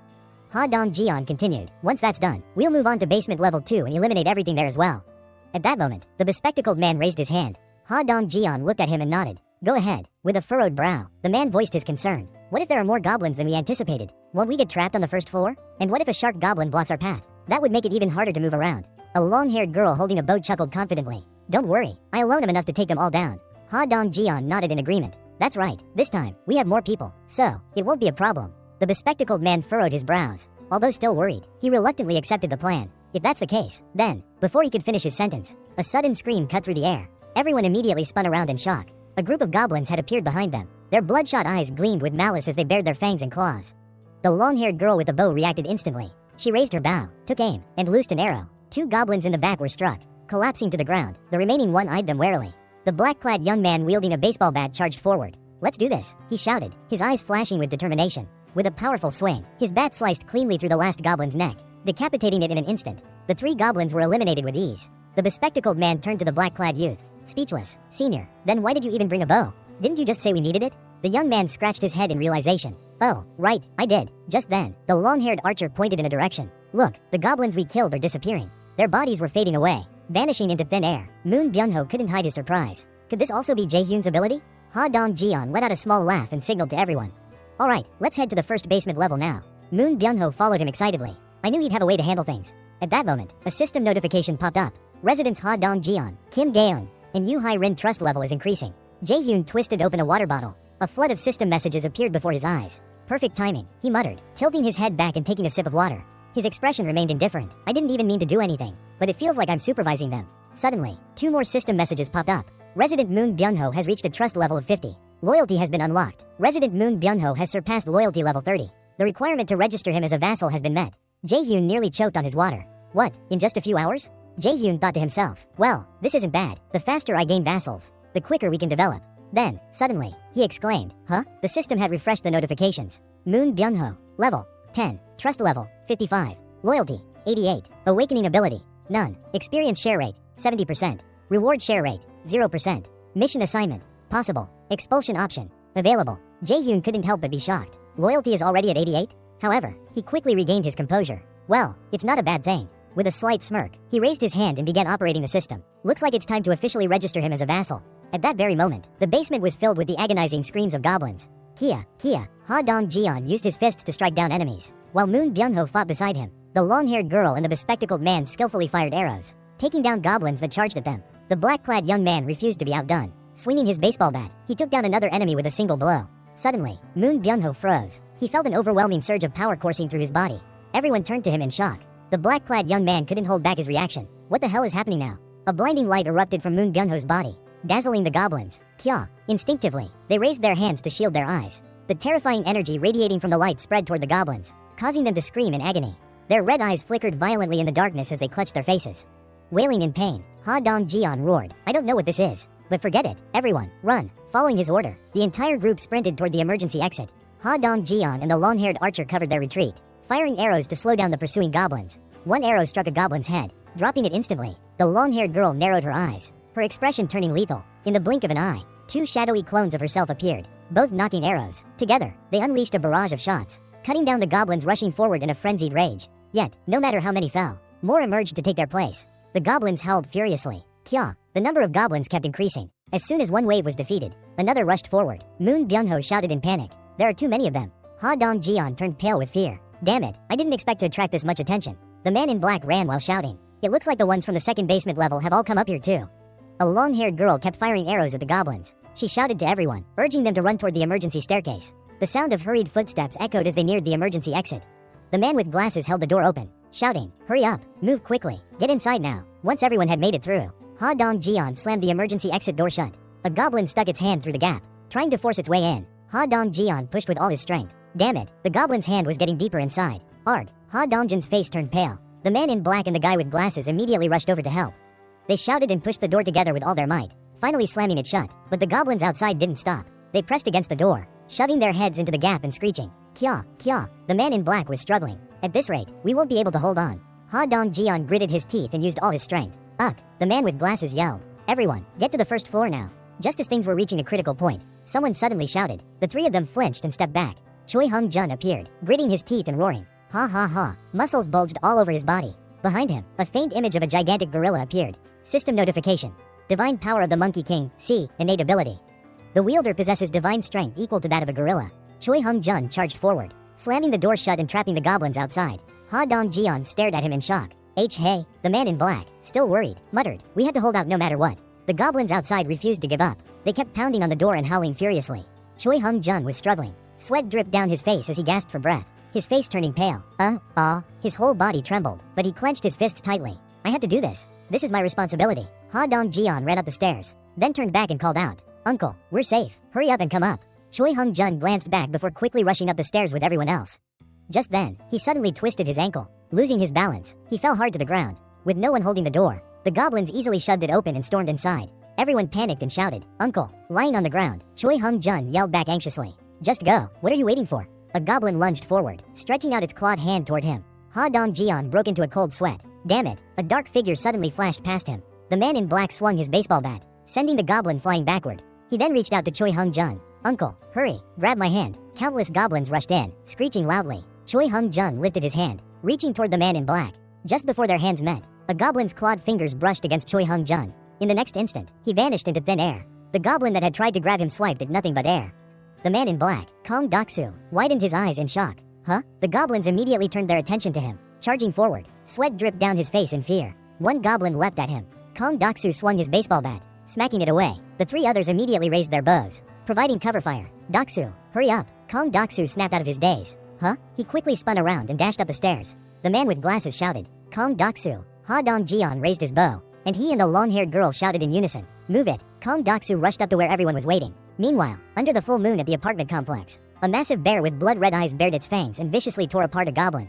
With primal ferocity, it shredded the goblin to pieces. Its wild, crimson gaze revealed nothing but raw savagery. It slaughtered goblin after goblin without hesitation. From behind, more goblin screeches echoed. The bear whipped its head around, now standing at the foot of the apartment building. In the eerie silence of the night, only a single apartment on the top floor remained lit. The bear looked utterly ferocious. Its eyes burned with a murderous gleam as if declaring, "Kill them all." At that moment, when Choi Hung-jun had seemingly disappeared, he suddenly reappeared in a different location, crashing onto the ground with a startled scream. Lying there, he groaned in pain. A shadowy figure emerged in front of him. That was close. Choi Hung-jun, still shaken, adjusted his glasses and looked up. Seeing the person before him, he couldn't hide his shock. Jae-hyun. Jae-hyun extended a hand to help him up, his expression eerily calm. "I wasn't at ease leaving everyone alone, so I used my clairvoyance ability to monitor everything happening here. Fortunately, my guardian summoning skill is still functioning properly." Choi Hyung-jun's calf had a deep claw mark, and blood trickled from the wound. His body trembled slightly as he tried to endure the pain. He slowly sat up, looking at Jae-hyun. "Since when did you start asking about, wait, are you okay?" His voice wavered as he tried to mask the pain. His leg was soaked in blood, but he gritted his teeth and forced a smile. "It's just a minor wound. It'll heal soon." Jae-hyun remained silent, his gaze filled with concern. "We'll need to buy more medical supplies from the system." With that thought in mind, he turned and walked into the room. "Wait here for a moment." Choi Hung-jun blinked in confusion. Huh? Jae-hyun opened a medical supply box, and as he did, a memory surfaced. A time when he was a child, crying over an injury. His mother had smiled warmly, gently applying medicine to his wound. In situations like these, having medicine is always the most important thing. Lost in thought, he found himself recalling those childhood days. Shaking off his nostalgia, Jae-hyun gathered all the medicine and first aid supplies. He stared at them for a moment, deep in thought, but the system only has 40 inventory slots left. What should I register next? Then, an idea struck him. He carefully organized all the medicine and supplies into a single emergency kit. A notification popped up. System notification. Emergency first aid kit 77.3301, renewed. Jae-hyun smiled. Perfect. He turned back and placed the newly acquired first aid kit in front of Choi Hung-jun. Choi Hung-jun looked at it, completely bewildered. Jae-hyun knelt down in front of Choi Hung-jun. "Let me take a look at your wound." Choi Hung-jun pulled up his pant leg, revealing the deep gash on his calf. Blood had soaked through, staining his skin. Feeling uneasy, he asked, "Are you sure this will heal properly?" Jae-hyun picked up a pair of tweezers, gripping a cotton ball soaked in antiseptic. I'll disinfect it first. Choi Hung-jun nodded. Alright. Jae-hyun pressed the cotton against the wound, carefully cleaning it. Choi Hung-jun winced, furrowing his brows. At that moment, a system notification appeared. System notification. Civilian Choi Hyunjun's trust in you has increased. Civilian Choi Hyunjun's loyalty has increased. Once the wound was treated, Choi Hung-jun felt much better. Thanks a lot, he said sincerely. Jae-hyun, maintaining his usual expressionless demeanor, packed up the first aid kit. I'm not sure how the others are doing right now. Standing up, he turned to Choi Hung-jun. For now, just rest here. I have something to take care of. Choi Hung-jun looked up at him and nodded. Alright. Jae-hyun closed his eyes, activating clairvoyance to observe the lower floors. When he opened them again, they were shrouded in darkness, his pupils glowing white. System notification. Clairvoyance activated. Through his vision, he saw the others desperately running up the emergency staircase. They had finally escaped the basement and reached the first floor. The long-haired girl fired arrows at the goblins chasing them. One of her arrows pierced the forehead of a goblin right behind Kong Doksu. He gritted his teeth and kept running. Ha Dong-jeon and the man with glasses raised their bows, ready to fire. Ha Dong-jeon shouted, Doksu, run faster. Kong Doksu sprinted ahead as the goblins pursued him relentlessly. A barrage of arrows rained down, striking the goblins. Their agonized shrieks filled the air. 3 more arrows flew past Kong Doksu, piercing the goblins at his back. He quickly rushed up to the second floor. The goblins behind him leapt high into the air. Moon Byung-ho raised his bow and shouted, He swung his bow like a weapon, smashing 2 airborne goblins away. After taking them down, he lunged forward. Ha Dong-jeon yelled, hurry and escape. Everyone watched in shock as Moon Byung-ho continued swinging his bow, striking down goblins left and right. The creatures wailed in pain, their shrieks echoing through the stairwell. Arg! Everyone who witnessed this scene couldn't help but be terrified. Their faces turned pale. Ha Dong-jeon couldn't hold back and exclaimed, what the hell? Are you crazy? Kong Doksu spoke up, but he was already good at fighting, wasn't he? Jae-hyun observed everything and thought to himself, everyone is doing quite well. At that moment, the system notification appeared. Moon Byung-ho, level 30. Title, the second person. Trust, 55. Loyalty, 88. Awakening ability, teleportation. Allows movement to mission locations using mental energy. Can only teleport to places within the line of sight. The higher the mental energy, the greater the teleportation range. Jae-hyun smiled in satisfaction. Registering him as a guardian was definitely the right choice. A baseball bat smashed into the goblin's head, taking it down instantly. Ha Dong-jeon turned to the bespectacled man and asked, Jeon, have you set up the power outlet yet? The bespectacled man, Jeon, placed the outlet on the ground and replied, done. Ha Dong-jeon then turned to the long-haired girl and Kong Doksu.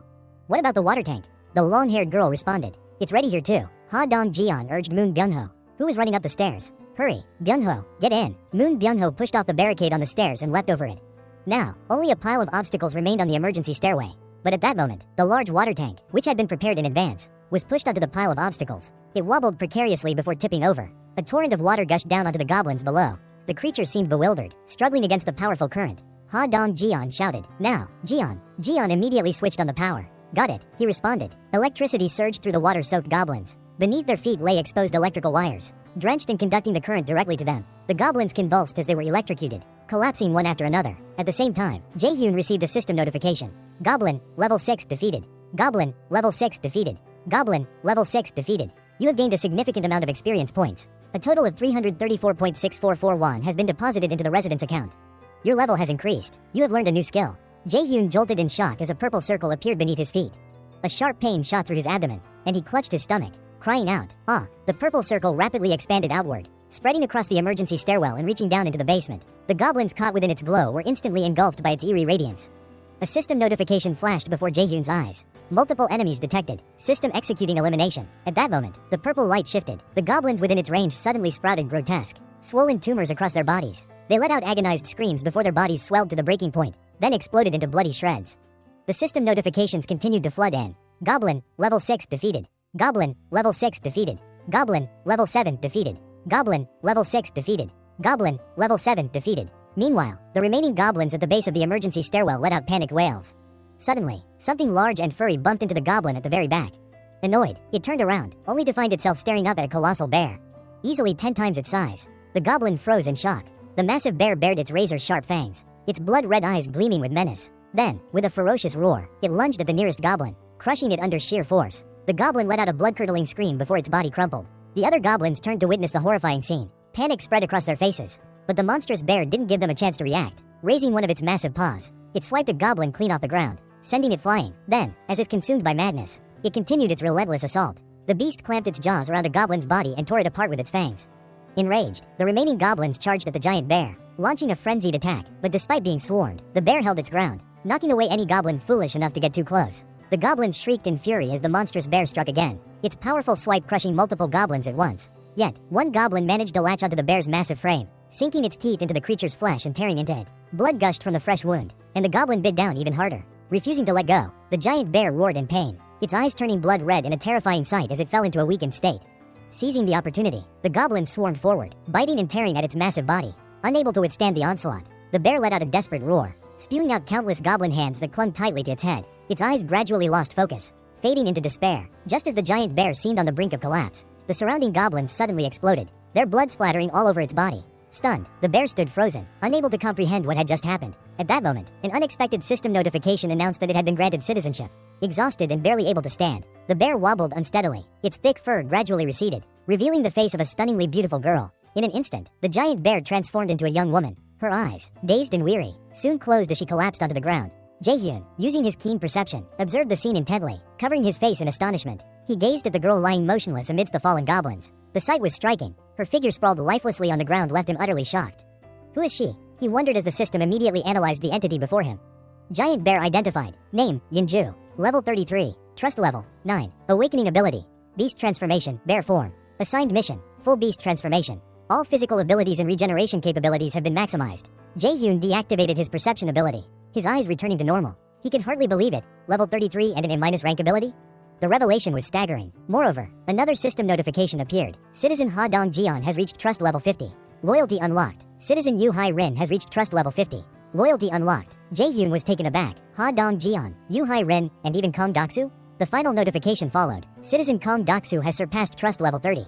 The condition to register as a divine retainer has been met. Closing his eyes briefly, Jaehyun took a deep breath. When he reopened them, his expression hardened with resolve as he loudly declared, "Register Kong Doksu as a divine retainer." In the system, information about Kong Doksu appeared. Name, Kong Doksu. Level, 25. Title, Third Servant. Trust level, 55. Loyalty, 31. Awakening ability, Steel Knight. Assigned mission, Steel Knight, rank B. Summon a full-body steel armor with powerful weapons. Jaehyun fell into deep thought. The rank of a divine retainer seemed to be determined by the awakening ability.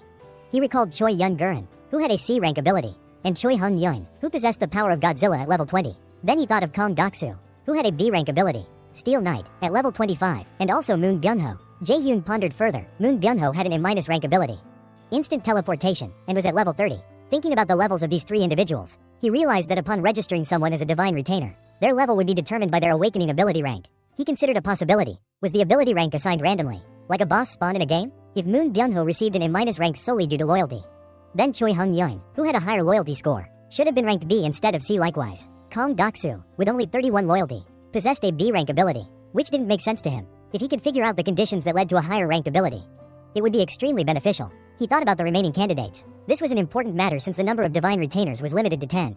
Having individuals with high-ranked abilities would provide a major advantage. Jaehyun closed his eyes. The real issue was that he had no way of knowing what would happen next.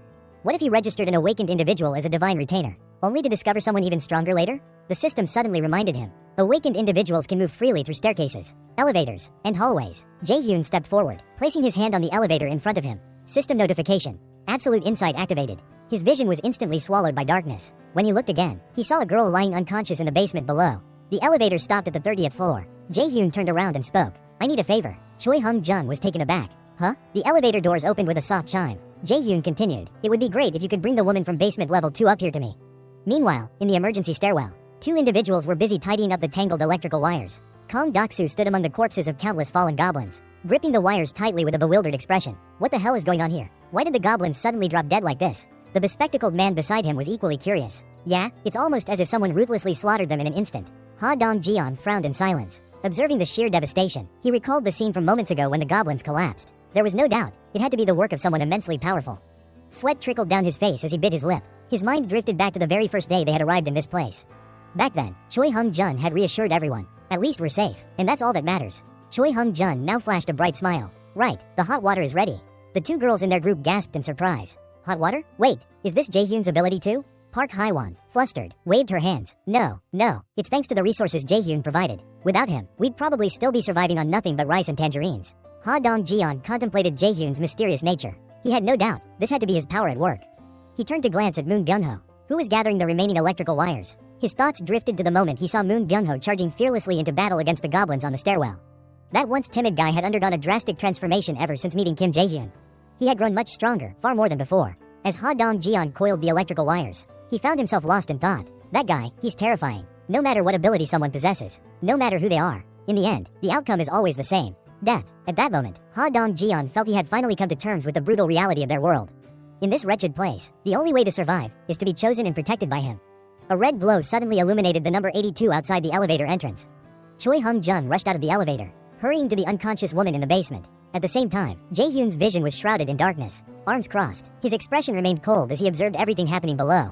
A young boy sat alone, playing happily with a small toy car. "Let's go, Mecha Tino," he cheered, pushing the car forward. Suddenly, he turned his head back. Oh, standing behind him was Yunju, smiling gently. "Mom," the boy called out. Waving at her, she returned his wave, her eyes filled with warmth. But then, something changed. Her expression froze. Sweat formed on her forehead, her body stiffening in fear. Behind the boy, 3 goblins emerged. That was why she was terrified. The child, oblivious to the danger, continued to smile. Tears welled up in Yunju's eyes. She screamed. No, the small toy car, once a source of joy, was now covered in blood. She jolted awake, gasping for breath, her chest rising and falling rapidly. Jae-hyun stepped forward, his gaze steady. "Yunju, are you alright?" She looked up at him, disoriented, her head throbbed with pain. "I'm Kim Jae-hyun." He introduced himself calmly. "Nice to meet you." Yunju, still dazed, immediately questioned. "Was it you?" Jae-hyun hesitated for a moment, sensing the weight of her words. She still remembered, the one who had harmed her child. The goblins whose heads had been blown apart. His fingers curled slightly, but he did not deny it. "Yes, it was me." Yunju remained silent, her thoughts racing. The image of Jae-hyun single-handedly wiping out the monsters was burned into her mind. There had been so many of them, and yet, they had been annihilated in an instant. Her heart wavered. Carefully, she considered something. If it was this man, then maybe. Her hands trembled as she clenched her fists. Tears slipped from her eyes once more. Could he really do it? Jae-hyun was taken aback when Yunju suddenly spoke.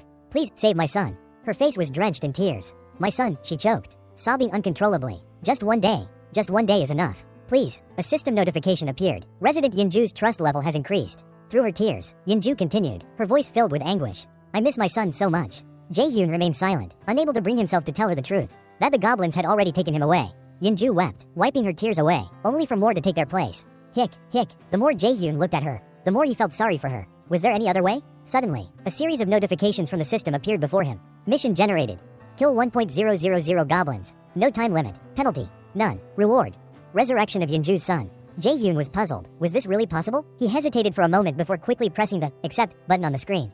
Mission cannot be accepted. Of course, it wasn't that easy. His faint hope was crushed in an instant. Bringing the dead back to life was supposed to be impossible. But then, another message appeared. Resurrection reward cannot be claimed due to insufficient balance. Increase the required balance and try again. What? Jae-hyun's eyes widened. His confidence returned. So that was the issue. He just needed enough money? The idea was hard to believe, even for him. Could it really be possible to revive the dead as long as he had enough funds? The room was eerily silent. He wasn't sure how much money was needed for resurrection. The situation was still unpredictable. But in the end, Jae-hyun decided to tell Yunju. Yunju? He hesitated. Tears streamed down her cheeks. Jae-hyun took a deep breath and made up his mind. He would trust the system one more time. "I think there's a way to help you." Yunju focused intently on him. You know how to save my son?" Jae-hyun couldn't be certain. "I think it's possible." But right now, Yunju grew anxious again. His mind was in turmoil. But he was determined. There had to be a way. She clenched her fists, her voice trembling. "I'll do anything. Tell me what I had to do." Jae-hyun had already assessed the abilities of those around him. Ha Dongjin's group had Kong Doksu and Moon Byung-ho, both of whom had awakened abilities. If Yunju, who was level 33, joined them, fighting monsters would become significantly easier. He came to a decision. The best course of action was to have all 7 of them become his retainers. Yunju was still unsure about his intentions. "What are you planning now?" Jae-hyun met her gaze and said calmly, "For now, just take a deep breath and stand up. I want to introduce you to some people."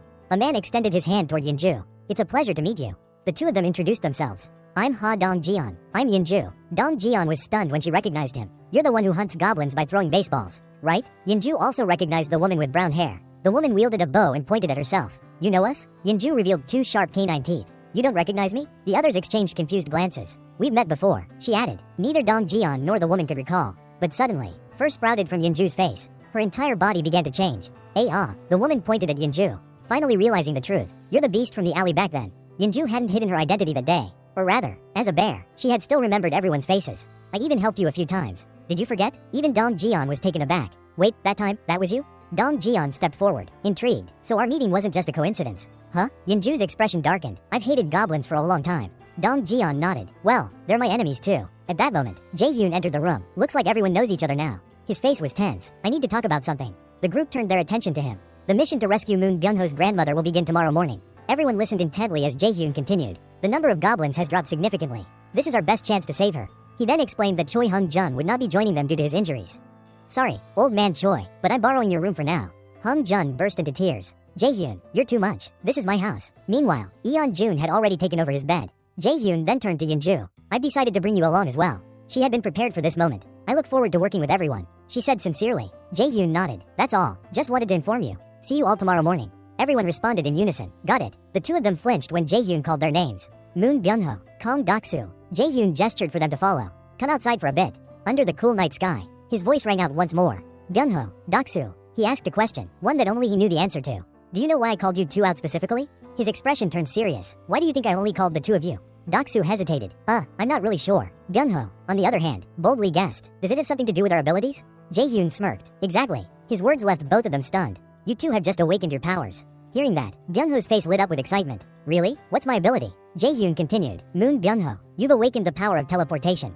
Byung-ho was ecstatic, but Doksu remained confused. And me? Kang Doksu. Your ability is called Steel Knight. Jaehyun had already been calculating his next steps. Before they set out tomorrow, he needed to fully understand their powers. He opened the system menu and initiated a mission. Group mission assigned. Objective. Test newly awakened abilities. Time limit. 1 hour. Reward. Enhanced physical strength. Penalty for failure. Sleep in the hallway. Would you like to accept this mission? Yes. No. Jaehyun hesitated briefly. A group mission, huh? But he didn't think too much and selected yes immediately. For now, this was the best way forward. Suddenly, Doksu spoke up again. Jaehyun, just to be sure, I've really awakened, right? Like Dong Jian? Jaehyun nodded. Yes, you have. Doksu's face lit up. Nice. Steel Knight sounds awesome. Jaehyun patiently explained. Your ability allows you to summon steel armor and a massive glaive. Before Doksu could fully process the information, a bright flash of light appeared beside him. Huh? What the? Startled, he jumped back. The air fell silent for a moment. Then, Byung-ho reappeared, looking stronger than before. He clenched his fists, excitement evident on his face. This is amazing. His confidence soared. His newfound power had truly transformed him. The system sent a message to the citizens. Moon Byung-ho's credibility had increased. He bowed 90 degrees. Thank you very much. Jaehyun noticed something was off. Wait a moment. Byung-ho. Byung-ho was stunned. Yes? Jaehyun spoke seriously. Right now. Going to your grandmother's house immediately is impossible. Byung-ho started to worry. Huh? Why is that? Jaehyun was still hesitant, because there's no guarantee that you've fully mastered your ability yet. What just happened might have been pure luck. He didn't forget to remind him. First, we need to determine the maximum distance you can travel and understand the penalty for using your power. Byung-ho understood his point. Yes, I got it. Jaehyun and Byung-ho were still surprised when they saw him in full armor. Even Doksu couldn't believe his eyes. Wait, is this for real? Did you really do it? The system sent another notification. The credibility and loyalty of citizen Kang Doksu had increased. He called out, Byung-ho. Byung-ho responded respectfully. Yes? Jaehyun pointed to the building across from them. Can you teleport there? Byung-ho fell into deep thought for a while before gathering his courage. I'll try. Jaehyun felt a little relieved. Alright, the system displayed a new mission. Mission assigned. Objective. Use teleportation to reach the rooftop of building 133. Time limit. 3 minutes. Reward. Increased teleportation proficiency. Penalty. Failure results in sleeping outdoors. From behind, Doksu encouraged him. You can do it. Byung-ho. Byung-ho took a deep breath. A surge of teleportation energy enveloped him, and in the blink of an eye, he disappeared. He couldn't believe it. He had actually moved his body using only his power. Byung-ho was thrilled to find himself at building 133. He stood by the window and waved at the two of them. The system sent another message. Citizen Moon Byung-ho has completed the mission. Jaehyun let out a sigh of relief and waved back. But suddenly, Byung-ho felt unwell, causing Jaehyun and Doksu to grow extremely worried. He hurriedly used his soul summoning power on Moon Byung-ho. Jaehyun moved him to the hallway where Byung-ho was lying motionless on the bed. As he checked the system, he realized that Byung-ho had fainted, likely due to excessive physical exhaustion. Standing beside him, Doksu asked worriedly, Byung-ho, is he okay? After receiving information from the system, Jaehyun felt more at ease. Fortunately, as long as he gets enough rest, he'll be fine. Moon Byung-ho is just sleeping. His health status is good. It seems he's just not used to his ability yet. He let out a sigh of relief. Phew, that's a relief. Suddenly, Jaehyun asked an unrelated question. By the way, Doksu, do you exercise at all? Doksu was caught off guard. Huh? At that moment, the system displayed a new mission. Mission assigned. Objective. Exercise while wearing armor. Push-ups. 0 100s. Squats. 0 100s. Time limit. 10 minutes. Reward. Increased muscle strength. Penalty. Failure results in sleeping outdoors. Doksu placed his hands on the ground and began doing push-ups. Even though exhaustion was setting in, he had no choice but to continue with squats. His legs were trembling, and sweat covered his entire body. Finally, he collapsed. Done. I'm really done. The system confirmed. Citizen Kang Doksu has completed the mission. Jaehyun recognized Doksu's physical prowess. Maybe it's because he's an athlete. His stamina is really on another level. He stared at the system panel in deep thought. What's this now? Doksu was so exhausted that he couldn't even stand up.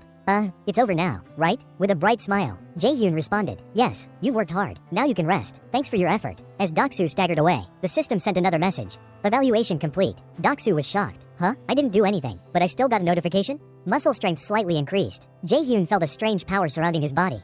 Even he was skeptical. Did my strength actually increase? Still, he couldn't help but smile. Something was about to change. If that's the case, then this story is about to take a different turn.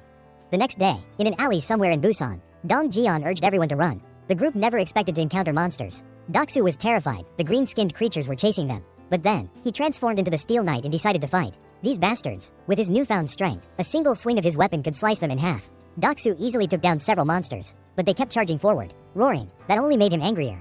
You damn beasts. One by one, he knocked them away, but worried about an ambush from behind. He quickly turned around. Byung-ho wanted to fight alongside him. Don't worry about the ones behind you. I'll cover them. Doksu's weapon was ready. Alright, let's wipe them out. I'll go first. The green-skinned monsters kept coming. To draw their attention, Doksu shouted, You bastards, come fight me. But then, the monster's focus shifted to a dark shadow. Yinju had transformed into a bear and was now standing before them. The sight made the monsters tremble in fear, some even crying. Doksu and Byung-ho worked together seamlessly. Even alone, Yinju could handle a few monsters herself. Suddenly, Dong Jian called out to Byung-ho. Hearing his name, Byung-ho stopped in his tracks, curious about what was happening. Dongjin's words took him by surprise. Hurry to your grandmother. Without hesitation, Byung-ho quickly ran off. Yes, thank you. Meanwhile, a series of system notifications arrived as Jae-hyun was eating ramen. Citizen Yinju has completed the mission. Mission evaluations in progress. Seeing the system panel, Jae-hyun was stunned. Evaluation complete. 132.966 won has been transferred to the absolute owner's wallet. What? Money? The reward is a bit different this time. It was only now that everything clicked for him. Kong Doksu's ability is pure muscle strength and combat power. Since he's so powerful, additional rewards will probably be given later as well. Random bonuses, huh? After thinking it through, it made sense. As mission difficulty increases, the rewards must also scale up accordingly. The system message notified that Citizen Moon Byung-ho had completed his mission and had used up all available mission attempts for the day. The system was evaluating the tasks Moon Byung-ho had performed, and the evaluation was now complete. Jae-hyun was eating noodles but was still curious to check the rewards.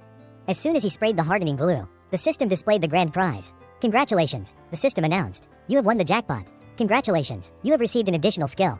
Jae-hyun was eating rice when he suddenly choked. Completely taken aback. What? Jackpot? Jae-hyun couldn't believe it. I got skill points just like that? The system notification confirmed it. His current skill points had increased by 1. He froze in place, his mouth slightly open, unable to even express his amazement. At that moment, Moon Byung-ho was training diligently, jogging with sweat dripping down his face, standing in front of a familiar house. He opened the door and stepped inside. As soon as he entered, Byung-ho rushed forward, calling out, Grandmother. His eyes widened in shock when he saw his grandmother lying on the bed. He hurried over, shaking her gently while calling out loudly, Grandmother. After a moment, her eyes slowly opened. She placed her hand on him, her voice slightly trembling from drowsiness. Is that you, Byung-ho? Is it really you? Tears welled up in Byung-ho's eyes as he burst into sobs like a child. His face was streaked with tears as he hugged his grandmother tightly, silently thanking the heavens and the Buddha for this moment. His voice trembled with emotion. I'm sorry, grandmother. I was too late, wasn't I? He cried endlessly, unable to stop. Byung-ho truly felt immense gratitude toward Jae-hyun.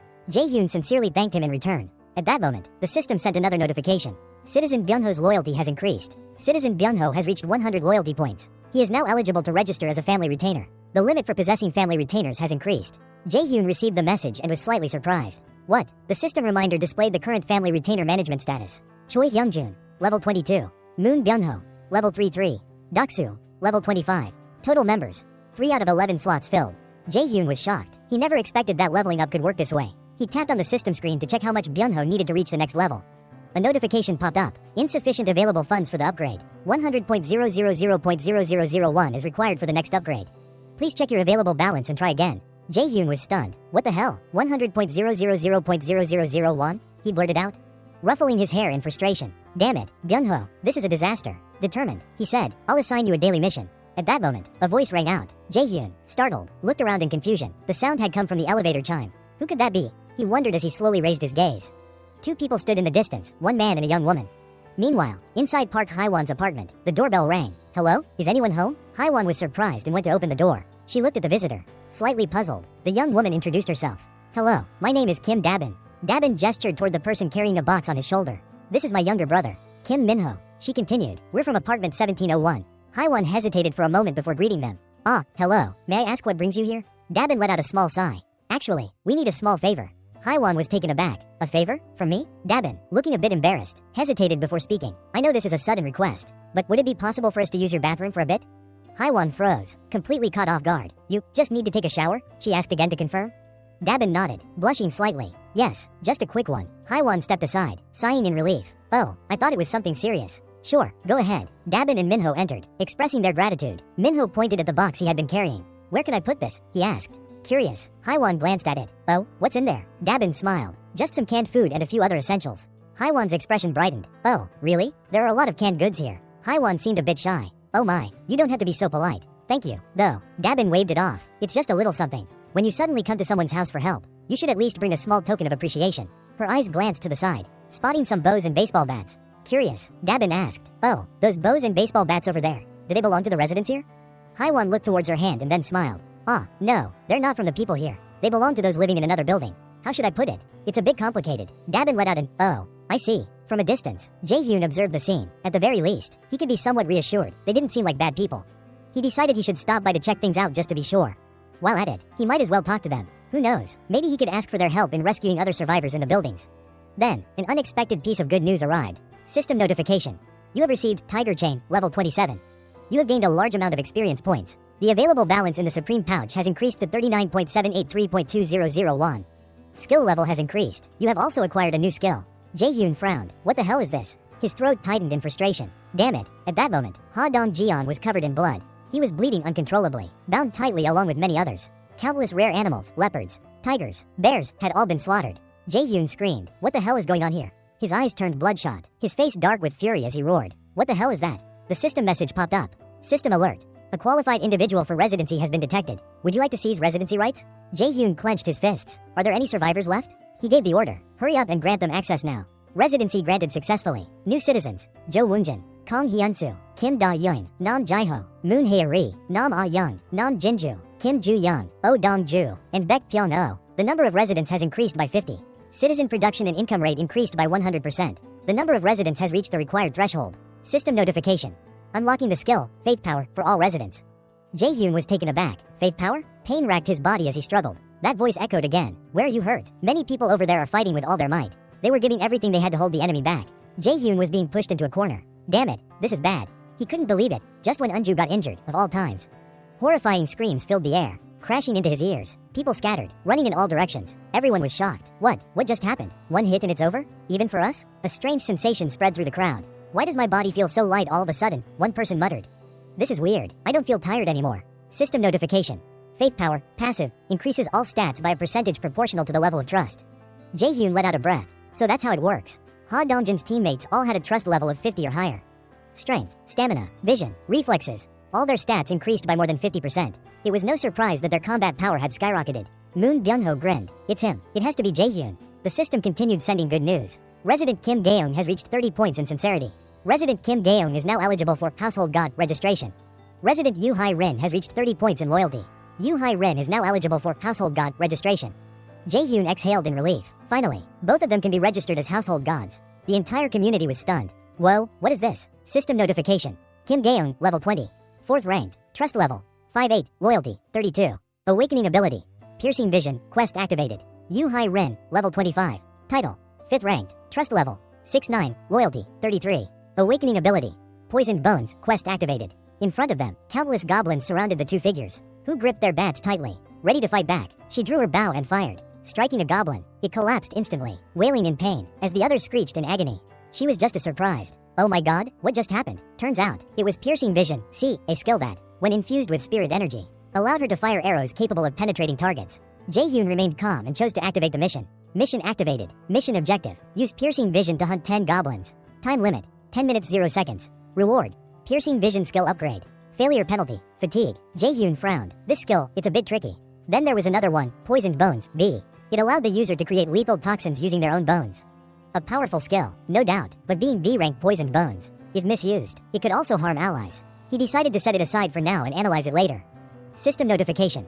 Resident Kim Gaeong has completed the mission. Resident Kim Gaeong has used up the daily mission quota. Mission completion under review. Jae-hyun sighed in frustration. Seriously? Nothing this time? With nothing else to do, he decided to check on the lower floor residents. He stepped into the spatial corridor. Within moments, he arrived at his destination. Taking in the scene, Jae-hyun exhaled in relief. Not bad at all. They had managed to store water, an impressive feat. Scanning his surroundings, he wasn't too surprised. No wonder they didn't want to join Ha Dongjin's group. They've already secured enough water and food on their own. But then, suddenly, something flickered past his vision. What was that? He quickly gave chase. Then, the system delivered a new status report. Resident information. Kim Dae-jong, level 26. Trust level, 18. Awakening ability, healing. Experience growth rate, 0%. Income rate, 0%. Mission activated. Remove healing, B. Uses spirit energy to heal wounds. Jae-hyun's eyes widened in shock. What the hell? A healer? Jae-hyun stood frozen at the entrance of the apartment as the door slowly creaked open. However, luck was not on his side. The safety latch was secured. He began to sweat nervously but suddenly remembered, right, the skill he had just acquired, the ruler's invisible hand. Level 1. Summon and control an invisible hand. Jae-hyun took action immediately. He could feel the latch beginning to crack. Summoning an invisible pair of scissors, he carefully inserted them into the gap and prepared to cut. With a strong force, the latch snapped in half. The door opened slightly, and Jae-hyun quickly slipped inside. His eyes darted around until they landed on the healer he had been searching for all this time, Kim Dae-jong, lying unconscious on the floor. Jae-hyun rushed over and shook her gently. Hey, wake up. But this was bad, worse than he had expected. Based on her condition, it seemed like she was severely dehydrated. Scanning the surroundings, he desperately searched for anything that could help. His expression grew tense. What is this? He couldn't understand. No, this can't be happening. Why? Determined, Jae-hyun clenched his fists. No matter what, I have to save her. He pulled out his medical supplies. Will this work? At that moment, the system notification appeared. New quest alert. Objective: help the unconscious individual regain consciousness. Reward: recover from dehydration symptoms. Jae-hyun accepted the quest without hesitation. A confirmation message popped up. Citizen Kim Dae-jong, quest completed. Mission cost: 10.000.0001.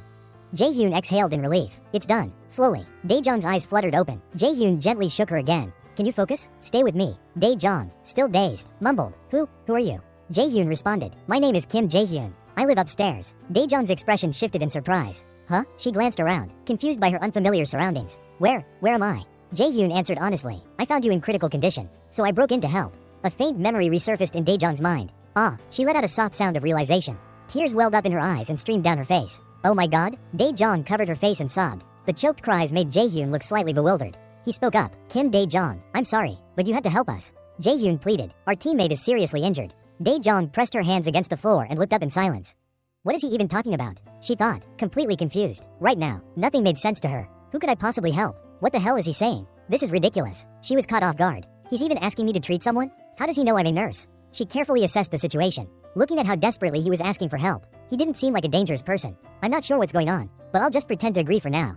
She made up her mind and said, alright, where do I need to go? Jae-hyun suddenly stopped her. Wait, at that moment, the system issued a new quest. New quest alert. Objective: use your power to heal Yeon-ju, who has been injured. Time limit: 1 hour 0 minutes 0 seconds. Reward: increased mastery over healing abilities.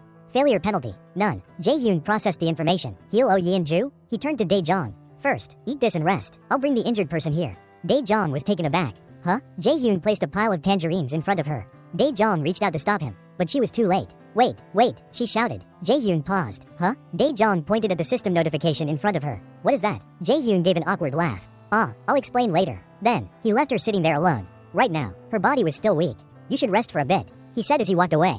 Dae-jong hesitantly picked up a tangerine, her hands trembling. Am I dreaming? Meanwhile, Jae-hyun rushed back inside his home. A system notification appeared. Citizen Kim Dae-jong's trust level is increasing. Jae-hyun let out a deep breath. Of course, she still doesn't fully trust me yet. Jae-hyun thought about it again and realized it made sense. I barged in so suddenly, of course. She wouldn't trust me so easily. He observed from a distance. They should be arriving soon. But then, Jae-hyun's eyes widened in shock. Before him was a terrifying sight. A tiger was chasing after the group. His expression darkened. That's a scarlet tiger. Its mouth was wide open, bearing sharp fangs and claws. It was closing in fast. Jae-hyun's heart pounded. Another one? The scarlet tiger hadn't given up. It was determined to hunt them all down. Suddenly, one of the fleeing individuals tripped and fell. A girl was flung to the ground. Everyone screamed her name. Hai-rin. Hai-rin winced in pain. Her body felt unbearably heavy. She couldn't get up. From a distance, someone yelled, no. Hai-rin tried to push herself up, unaware that the scarlet tiger was right behind her. She turned her head. The beast's jaws were wide open, ready to swallow her whole. Its sharp fangs glinted menacingly. It was going to devour her. Then, all of a sudden, the scarlet tiger stopped. Its piercing gaze locked onto something else. It hesitated, and in that moment Hai-rin disappeared. She had barely escaped the jaws of death. Panting heavily, she staggered, coughing uncontrollably. Jae-hyun exhaled in relief. That was close. He turned his eyes to the girl before him. Well, at least, this unexpected situation bought us some time. The system reacted swiftly. A new individual meets the requirements for citizenship. Do you want to grant them citizen status? Before Jae-hyun could decide, another person rushed onto the scene. It was Moon Byung-ho. He carried his grandmother with him, desperation in his eyes. Please, I beg you. Jae-hyun calmed him down. Wait a moment. Byung-ho nodded but still looked anxious. Jae-hyun's expression remained firm. Byung-ho hesitated for a long moment. Then, clutching his grandmother tightly, he finally relented. Alright, I understand. Meanwhile, the Scarlet Tigers were still on a rampage. They continued their relentless attacks, showing no sign of stopping.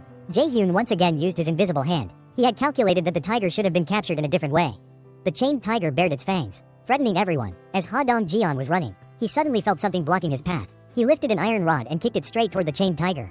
At the same time, he grabbed a baseball and, using all his strength, hurled it at the beast. However, the tiger easily dodged the attack without showing any fear. Instead, it opened its mouth wide, ready to intimidate. Meanwhile, Gaeung shouted, "Dong Jian," just as the chained tiger was about to devour him. Dong Jian looked at it with unwavering determination.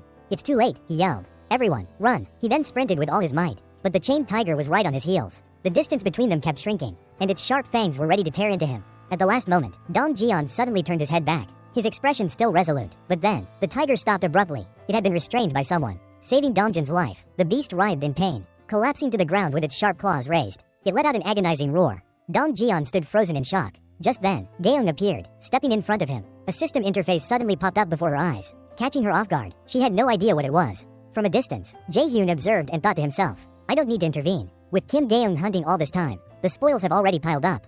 Gaeung faced the chained tiger alone. The beast bared its fangs in a menacing stance, but her sharp gaze swept across it coldly. She took aim, and her arrow struck with precision. A notification appeared for Jae-hyun. "You have hunted the red tiger, level 28. You have gained a significant amount of experience. 63.211.7761 has been transferred to the absolute holder's account. Citizen Moon Byung-ho's trust level has increased. Citizen Kim Gae-young's trust level has increased. Citizen Kim Gae-young's loyalty level has increased. Citizen Yu Hiren's trust level has increased. Citizen Yu Hiren's loyalty level has increased. Citizen Ha Dongjin's loyalty level has exceeded 30. Citizen Ha Dong-jian has met the requirements to be registered as a vassal." Jae-hyun smiled in satisfaction. "Good, Ha Dong-jian, you are now officially registered as a vassal." At that moment, Kim Dae-jong was fully focused on treating the injured. Their wounds were gradually healing, and their condition seemed to improve significantly. Their complexion stabilized, and Jae-hyun couldn't help but sigh in relief. It was really fortunate that we found Kim Dae-jong just in time. Jae-hyun then turned to Yeonjun and asked, "What exactly happened? What was that red tiger?" Dong-jian speculated, "Maybe the house where Madame Byung-ho lives used to be part of their territory. We managed to hunt one, but it seems like there are more of them."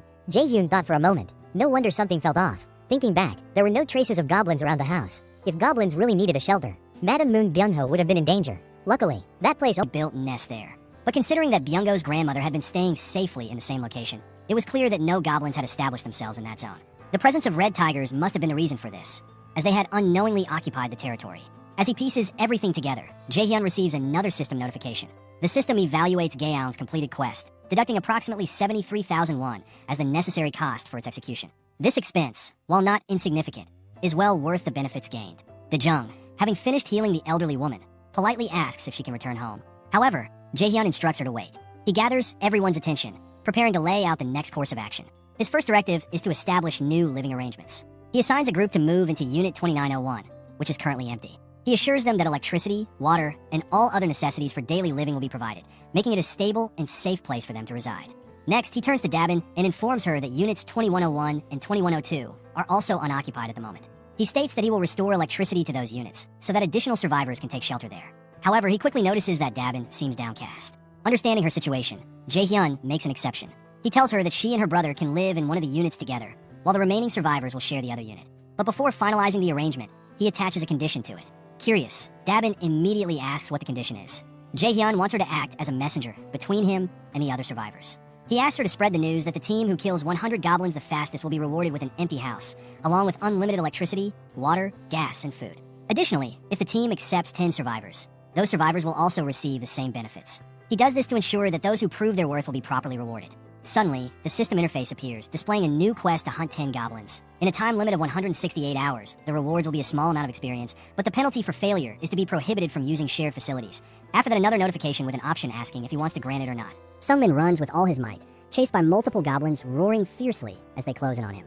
The entrance to the building is just ahead, and with a desperate leap, he dives inside, immediately shouting for the others to act.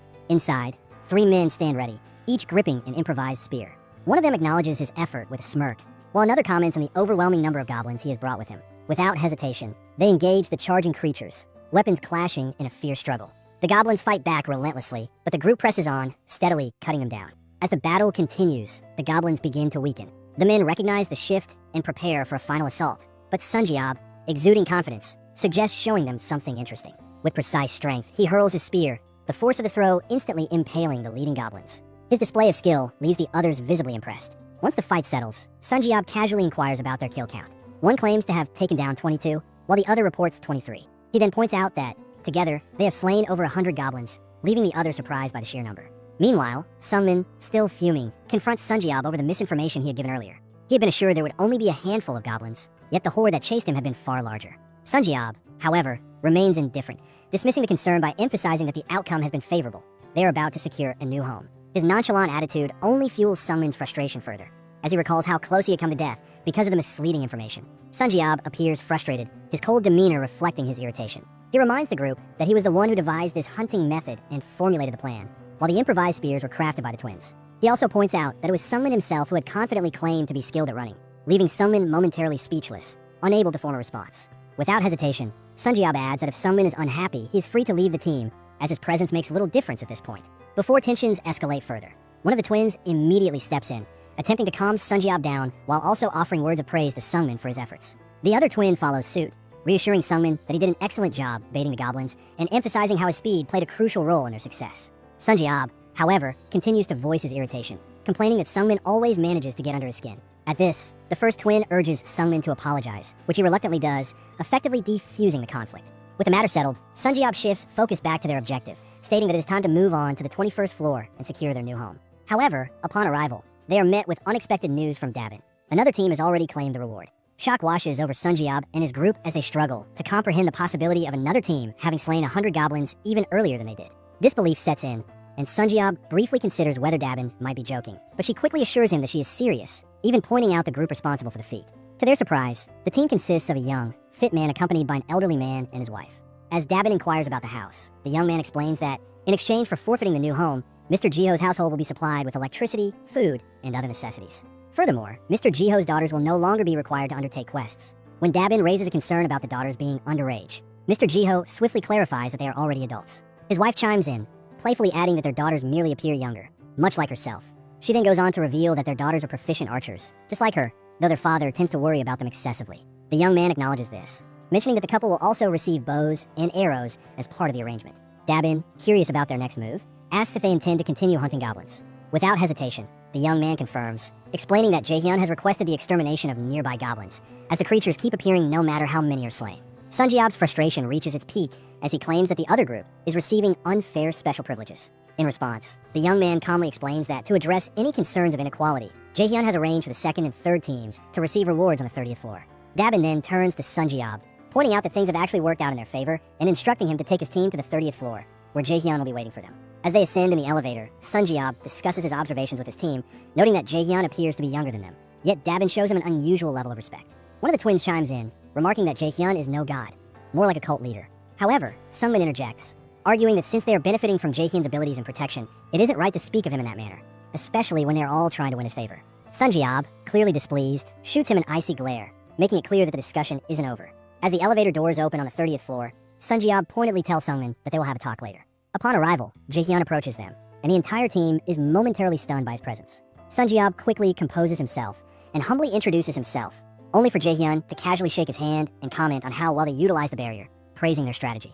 Sunjiab, taken aback, immediately asks how Jaehyun knows about that, but Jaehyun offers no explanation, instead moving straight to the matter at hand. He announces that electricity, water, and gas will now be supplied to units 1301 and 1502. Sunjiab, unable to hide his skepticism, questions whether such a thing is even possible and how it will be done. Jaehyun responds matter-of-factly, stating that since they successfully hunted 100 goblins, they qualify for the benefits. Without missing a beat, he then coldly addresses the earlier comment about him being a cult leader, making it clear that he has no interest in becoming a god or playing such a role. The team, caught off guard by his words, is left in stunned silence. Jaehyun then shifts the conversation, informing them that he actually has a request to make. Sunjiab and his group sprint through the streets, chased by massive orcs, their heavy footsteps pounding against the ground. With every ounce of strength, they push forward, turning sharply into a narrow alley on the right. Sunjiab signals to Dongan, who acknowledges with a nod and steps forward, his lance already aimed at their pursuers. A system interface materializes, revealing Dongan's information. At level 33, his titles, 6th Angel, Knight, and Lancer, define his combat prowess. His loyalty points stand at 70, while his faith points reach 78.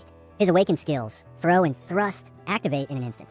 The Throw skill consumes mental energy to hurl an object with 5 times the attack power, while Thrust consumes health to deliver a devastating spear stab, generating a powerful energy wave upon impact. As a knight, his physical abilities increase proportionally to his loyalty, and the experience and loot gained from monsters hunted by his vassals are tripled. As a lancer, his mastery over the spear enhances his attack power, currently an 11% proficiency. With a powerful motion, Dongan hurls his spear forward. It cuts through the air at terrifying speed, piercing one of the 3 orcs and sending it crashing to the ground. The second orc, unfazed, charges at him with its blade raised high, ready to strike. Before it can close in, an arrow shoots through its forehead, stopping it instantly, a well-placed shot from Dongan's partner. The third orc barely has a moment to react before Dongan pulls out another spear and finishes it off. The system interface flashes again, updating their progress. Experience points flood in, and a notification appears. 3,211,098 won has been deposited into the Supreme of the Home's wallet. The mission status updates, confirming that the group has successfully completed their quest to hunt 100 orcs. A family of 3 stands frozen in fear, their expressions filled with terror for what had just occurred. Meanwhile, Dongan offers them a reassuring smile before leading them toward Jaehyun's building. As they approach, Jaehyun receives a system notification that an unauthorized object is attempting to enter and that an individual eligible for citizenship has arrived. The system prompts him, asking if he would like to offer citizenship. Jaehyun contemplates the situation. This time, there are 3 people, bringing the total number of citizens exactly to 200. Without hesitation, he instructs the system to grant them citizenship. A notification follows, confirming that the citizen count has reached 200, triggering the unlocking of a new skill, tax collection. The system details its effects, allowing him to collect 10% of the cash held by citizens without reducing their actual wealth. The skill, however, comes with a cooldown period of 30 days. Understanding the implications, Jaehyun recognizes that this system function allows him to recover a portion of the distributed funds. However, he also realizes that the returns are gradual, requiring 10 months to recover his initial capital. The urgency of the situation weighs heavily on him, as saving his parents cannot wait that long. He determines that Dongan's team must be deployed to Nam-Bumindong as soon as possible. To accelerate progress, he decides to distribute 30% of the funds immediately, considering it an investment rather than an expense. Another system notification appears, indicating that the skill level has increased. Proclamation of the Home has reached level 10, and Jaehyun has gained 3 skill points. Suddenly, a massive dome of dark aura expands, engulfing the entire building. The system acknowledges the event, notifying Jaehyun that he has successfully proclaimed a home throughout an entire apartment building. A final message follows, stating that 1 billion won has been deposited in subsidies and that the construction function has been activated. The system displays a list of facilities available for construction. The solar generator requires an investment of 133 million, the store 219 million, and the gym 300 million, while the total subsidy stands at 1 billion. The projected annual production is only 30 million won, leaving Jaehyun dumbfounded at the realization that he will be earning just 30 million per year. This means that recovering the cost of the solar generator alone will take at least 5 years of continuous operation. The system prompts him to confirm whether he wants to install the solar generator. He hesitates, recognizing the immediate financial strain and considering that leveling up Dongan might be a better choice for now. However, his attention shifts to the 1 billion subsidy, which functions as a dedicated fund solely for construction. The realization excites him, as it means the money is entirely separate from his personal funds. Without hesitation, he selects the option to install the solar generator. A countdown for the construction begins, displaying 24 hours remaining, and his remaining subsidy balance adjusts to 867 million. Considering the benefits, Jaehyun briefly entertains the idea of installing a second solar generator, only to receive a warning notification stating that only one can be installed per apartment building. Accepting the restriction, he turns his attention to the store facility, reviewing its description. The system details that the store connects directly to the Home Sovereign Store skill, allowing him to sell registered items instantly. The most intriguing aspect is its automated functionality. It requires no separate cashier, and when a payment is made in front of a transparent item, the item materializes in real time. Jaehyun considers how, up until now, preparing and distributing supplies has been a manual task. With the store, citizens will be able to purchase items themselves, and he will have control over pricing. This means he can adjust the fund distribution rate for everyone, creating a more efficient system. With this in mind, he decides to install the store. The system prompts him to choose a location, and he selects apartment 101. A countdown appears, showing 48 hours until the store is completed. Shifting his focus to the gym, he reviews its benefits. As a basic training center, it enhances citizens' strength and physical endurance, while boosting exercise efficiency by 200%. Excited by the possibilities, he realizes that combining the gym with mission rewards will significantly improve overall progress. Without hesitation, he designates the entire second floor for the gym. The system begins the countdown, displaying 72 hours until construction is complete. The system then updates him on his available skill points, which have now reached 3. The Home Sovereign Store has leveled up to 5, increasing the number of registrable items to 500. Additionally, a categorization function has been introduced, allowing products to be purchased individually or in bulk, while similar items can now be grouped together. Curious about the available products, he clicks on the water option, revealing a list of different brands. Although not everything is available, he notices a much wider range of choices than before. Checking other categories like noodles, he sees a variety of options and recognizes the potential of this feature, remarking on how useful it will be moving forward. Deoksu, dressed in full knightly armor, battles fiercely against an orc, delivering a powerful slash that cuts it cleanly in half. As the creature collapses, Dongan calls out to him with a curious question about what would happen if he were to throw Deoksu's weapon. Caught off guard, Deoksu questions the sudden inquiry, but before he can press further, Dongan asks him to hand over the weapon, claiming he wants to test something. Taking the spear, Dongan carefully aims before launching it with incredible force. Deoksu watches in shock before shouting at Dongan for recklessly throwing away his weapon. However, Dongan remains calm, instructing him to simply cancel the summon and call it back. Hesitant but intrigued, Deoksu attempts it, and to his amazement, the weapon instantly reappears in his hand. Stunned, he can't help but ask if Dongan is some kind of genius. Dongan, maintaining his composure, dismisses the praise, insisting that Deoksu is just overreacting. Meanwhile, the female archer, observing the scene, informs them that she needs to leave as she is running low on arrows. However, just as she is about to depart, a fresh set of arrows suddenly materializes on the ground before her. Eyes widening in disbelief, she hesitates, trying to comprehend what just happened. A shocked expression crosses her face as she processes what just happened. The system interface appears, displaying information about a skill called multitasking, which allows other skills to be used within the observed area of the absolute eye. Testing the new ability, she fires an arrow, successfully taking down another orc. The system immediately registers their victory, notifying them that a level 19 orc has been defeated, granting experience points and depositing 2,100,388 won into the absolute ruler of the house's wallet. The system then updates with additional information, revealing the female archer's name as Kim Gaeon. Along with Deoksu, Dongan, Byongo, Hyrin, and Jian, she has completed the quest. The quest cost of 2,332,581 is deducted, and Gaeon's level increases. Jaehyun watches the system notifications, processing the information. He acknowledges that it is indeed possible to increase stats through quest rewards. A serious expression settles on his face as he finally starts to see some hope. Mentally calculating the distance, he estimates that traveling from their current location to the main house spans approximately 10 kilometers, requiring around 3 hours on foot. Determined, Jaehyun enters the elevator and ascends to the highest point of the building. From the rooftop, he surveys the surrounding area, taking in the total ruin of the cityscape. A sense of urgency washes over him. They need to move quickly. He considers prioritizing Dongan's party and checks the system interface for information on Kim Jian. Currently at level 22, Kim Jian holds the title 7th bell and has 59 trust points and 33 loyalty points. His awakened ability, Crow Familiar, appears useful for reconnaissance. Next, Jaehyun reviews Oh Eonju's information. At level 33, she has 51 trust points and 12 loyalty points. Her awakened ability, Word Bear, enhances her combat strength. Her experience distribution rate is 70%, while her settlement fund distribution rate is 30%. Lastly, he checks Kim Dejung, who stands at level 30 with the title 8th bell. She has 70 trust points and 63 loyalty points. Her awakened abilities include Heal, Bless, and Magic Armor. Her experience distribution rate is set to 100%. Jaehyun considers the composition of the mission team, including Oh Eonju and Kim Dejung, makes sense given their abilities, but he remains cautious about Oh Eonju's relatively low loyalty. The system displays additional details about Kim Dejung's awakened abilities. Bless consumes mental strength to temporarily boost a target's physical abilities by 70%, while Magic Armor uses mental strength to generate protective magical armor. From this information, Jaehyun recognizes the sheer efficiency of these abilities from the outset, considering them overwhelmingly strong. However, his thoughts drift toward another possibility, the resurrection of Sun. Checking the system, he attempts to activate the resurrection function, but an alert notifies him that the available funds are insufficient, instructing him to increase his balance and try again. He decides to set this aside for now and instead focuses on maximizing the quest difficulty. Entering the quest details, he selects a target, hunting a monster of level 40 or higher. A level 40 monster would undoubtedly be formidable, and the rewards would be substantial. The system outlines the quest conditions, a 24-hour time limit, with failure resulting in death. Before he can proceed, another system notification appears, once again indicating that his funds are insufficient. Realizing his current balance is nowhere near enough, he momentarily hesitates. Just then, a new system message arrives, informing him that the recent level 19 orc hunt has been processed, depositing 2,788,221 won into his wallet. Stunned by the sudden income, he wastes no time and immediately re-enters the quest details. The conditions remain the same, hunting a monster of level 40 or above with a 24-hour time limit. The reward is confirmed as the resurrection of Sun, and the penalty for failure remains death. Without hesitation, he selects yes, fully aware that his first priority must be securing Oh Eonju's complete loyalty.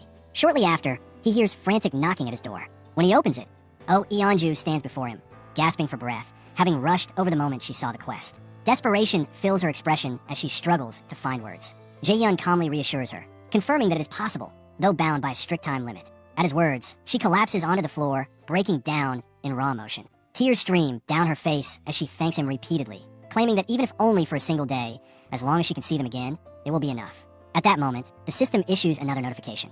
Oh Eonju's loyalty has surpassed 30, officially meeting the requirements for vassal registration. Jaehyun stands at the washing sink, watching the running faucet as water flows freely. The tap had opened on its own, but instead of being startled, he simply sighs in relief. He is starting to get used to this newfound control, the sensation almost making him feel like a wizard.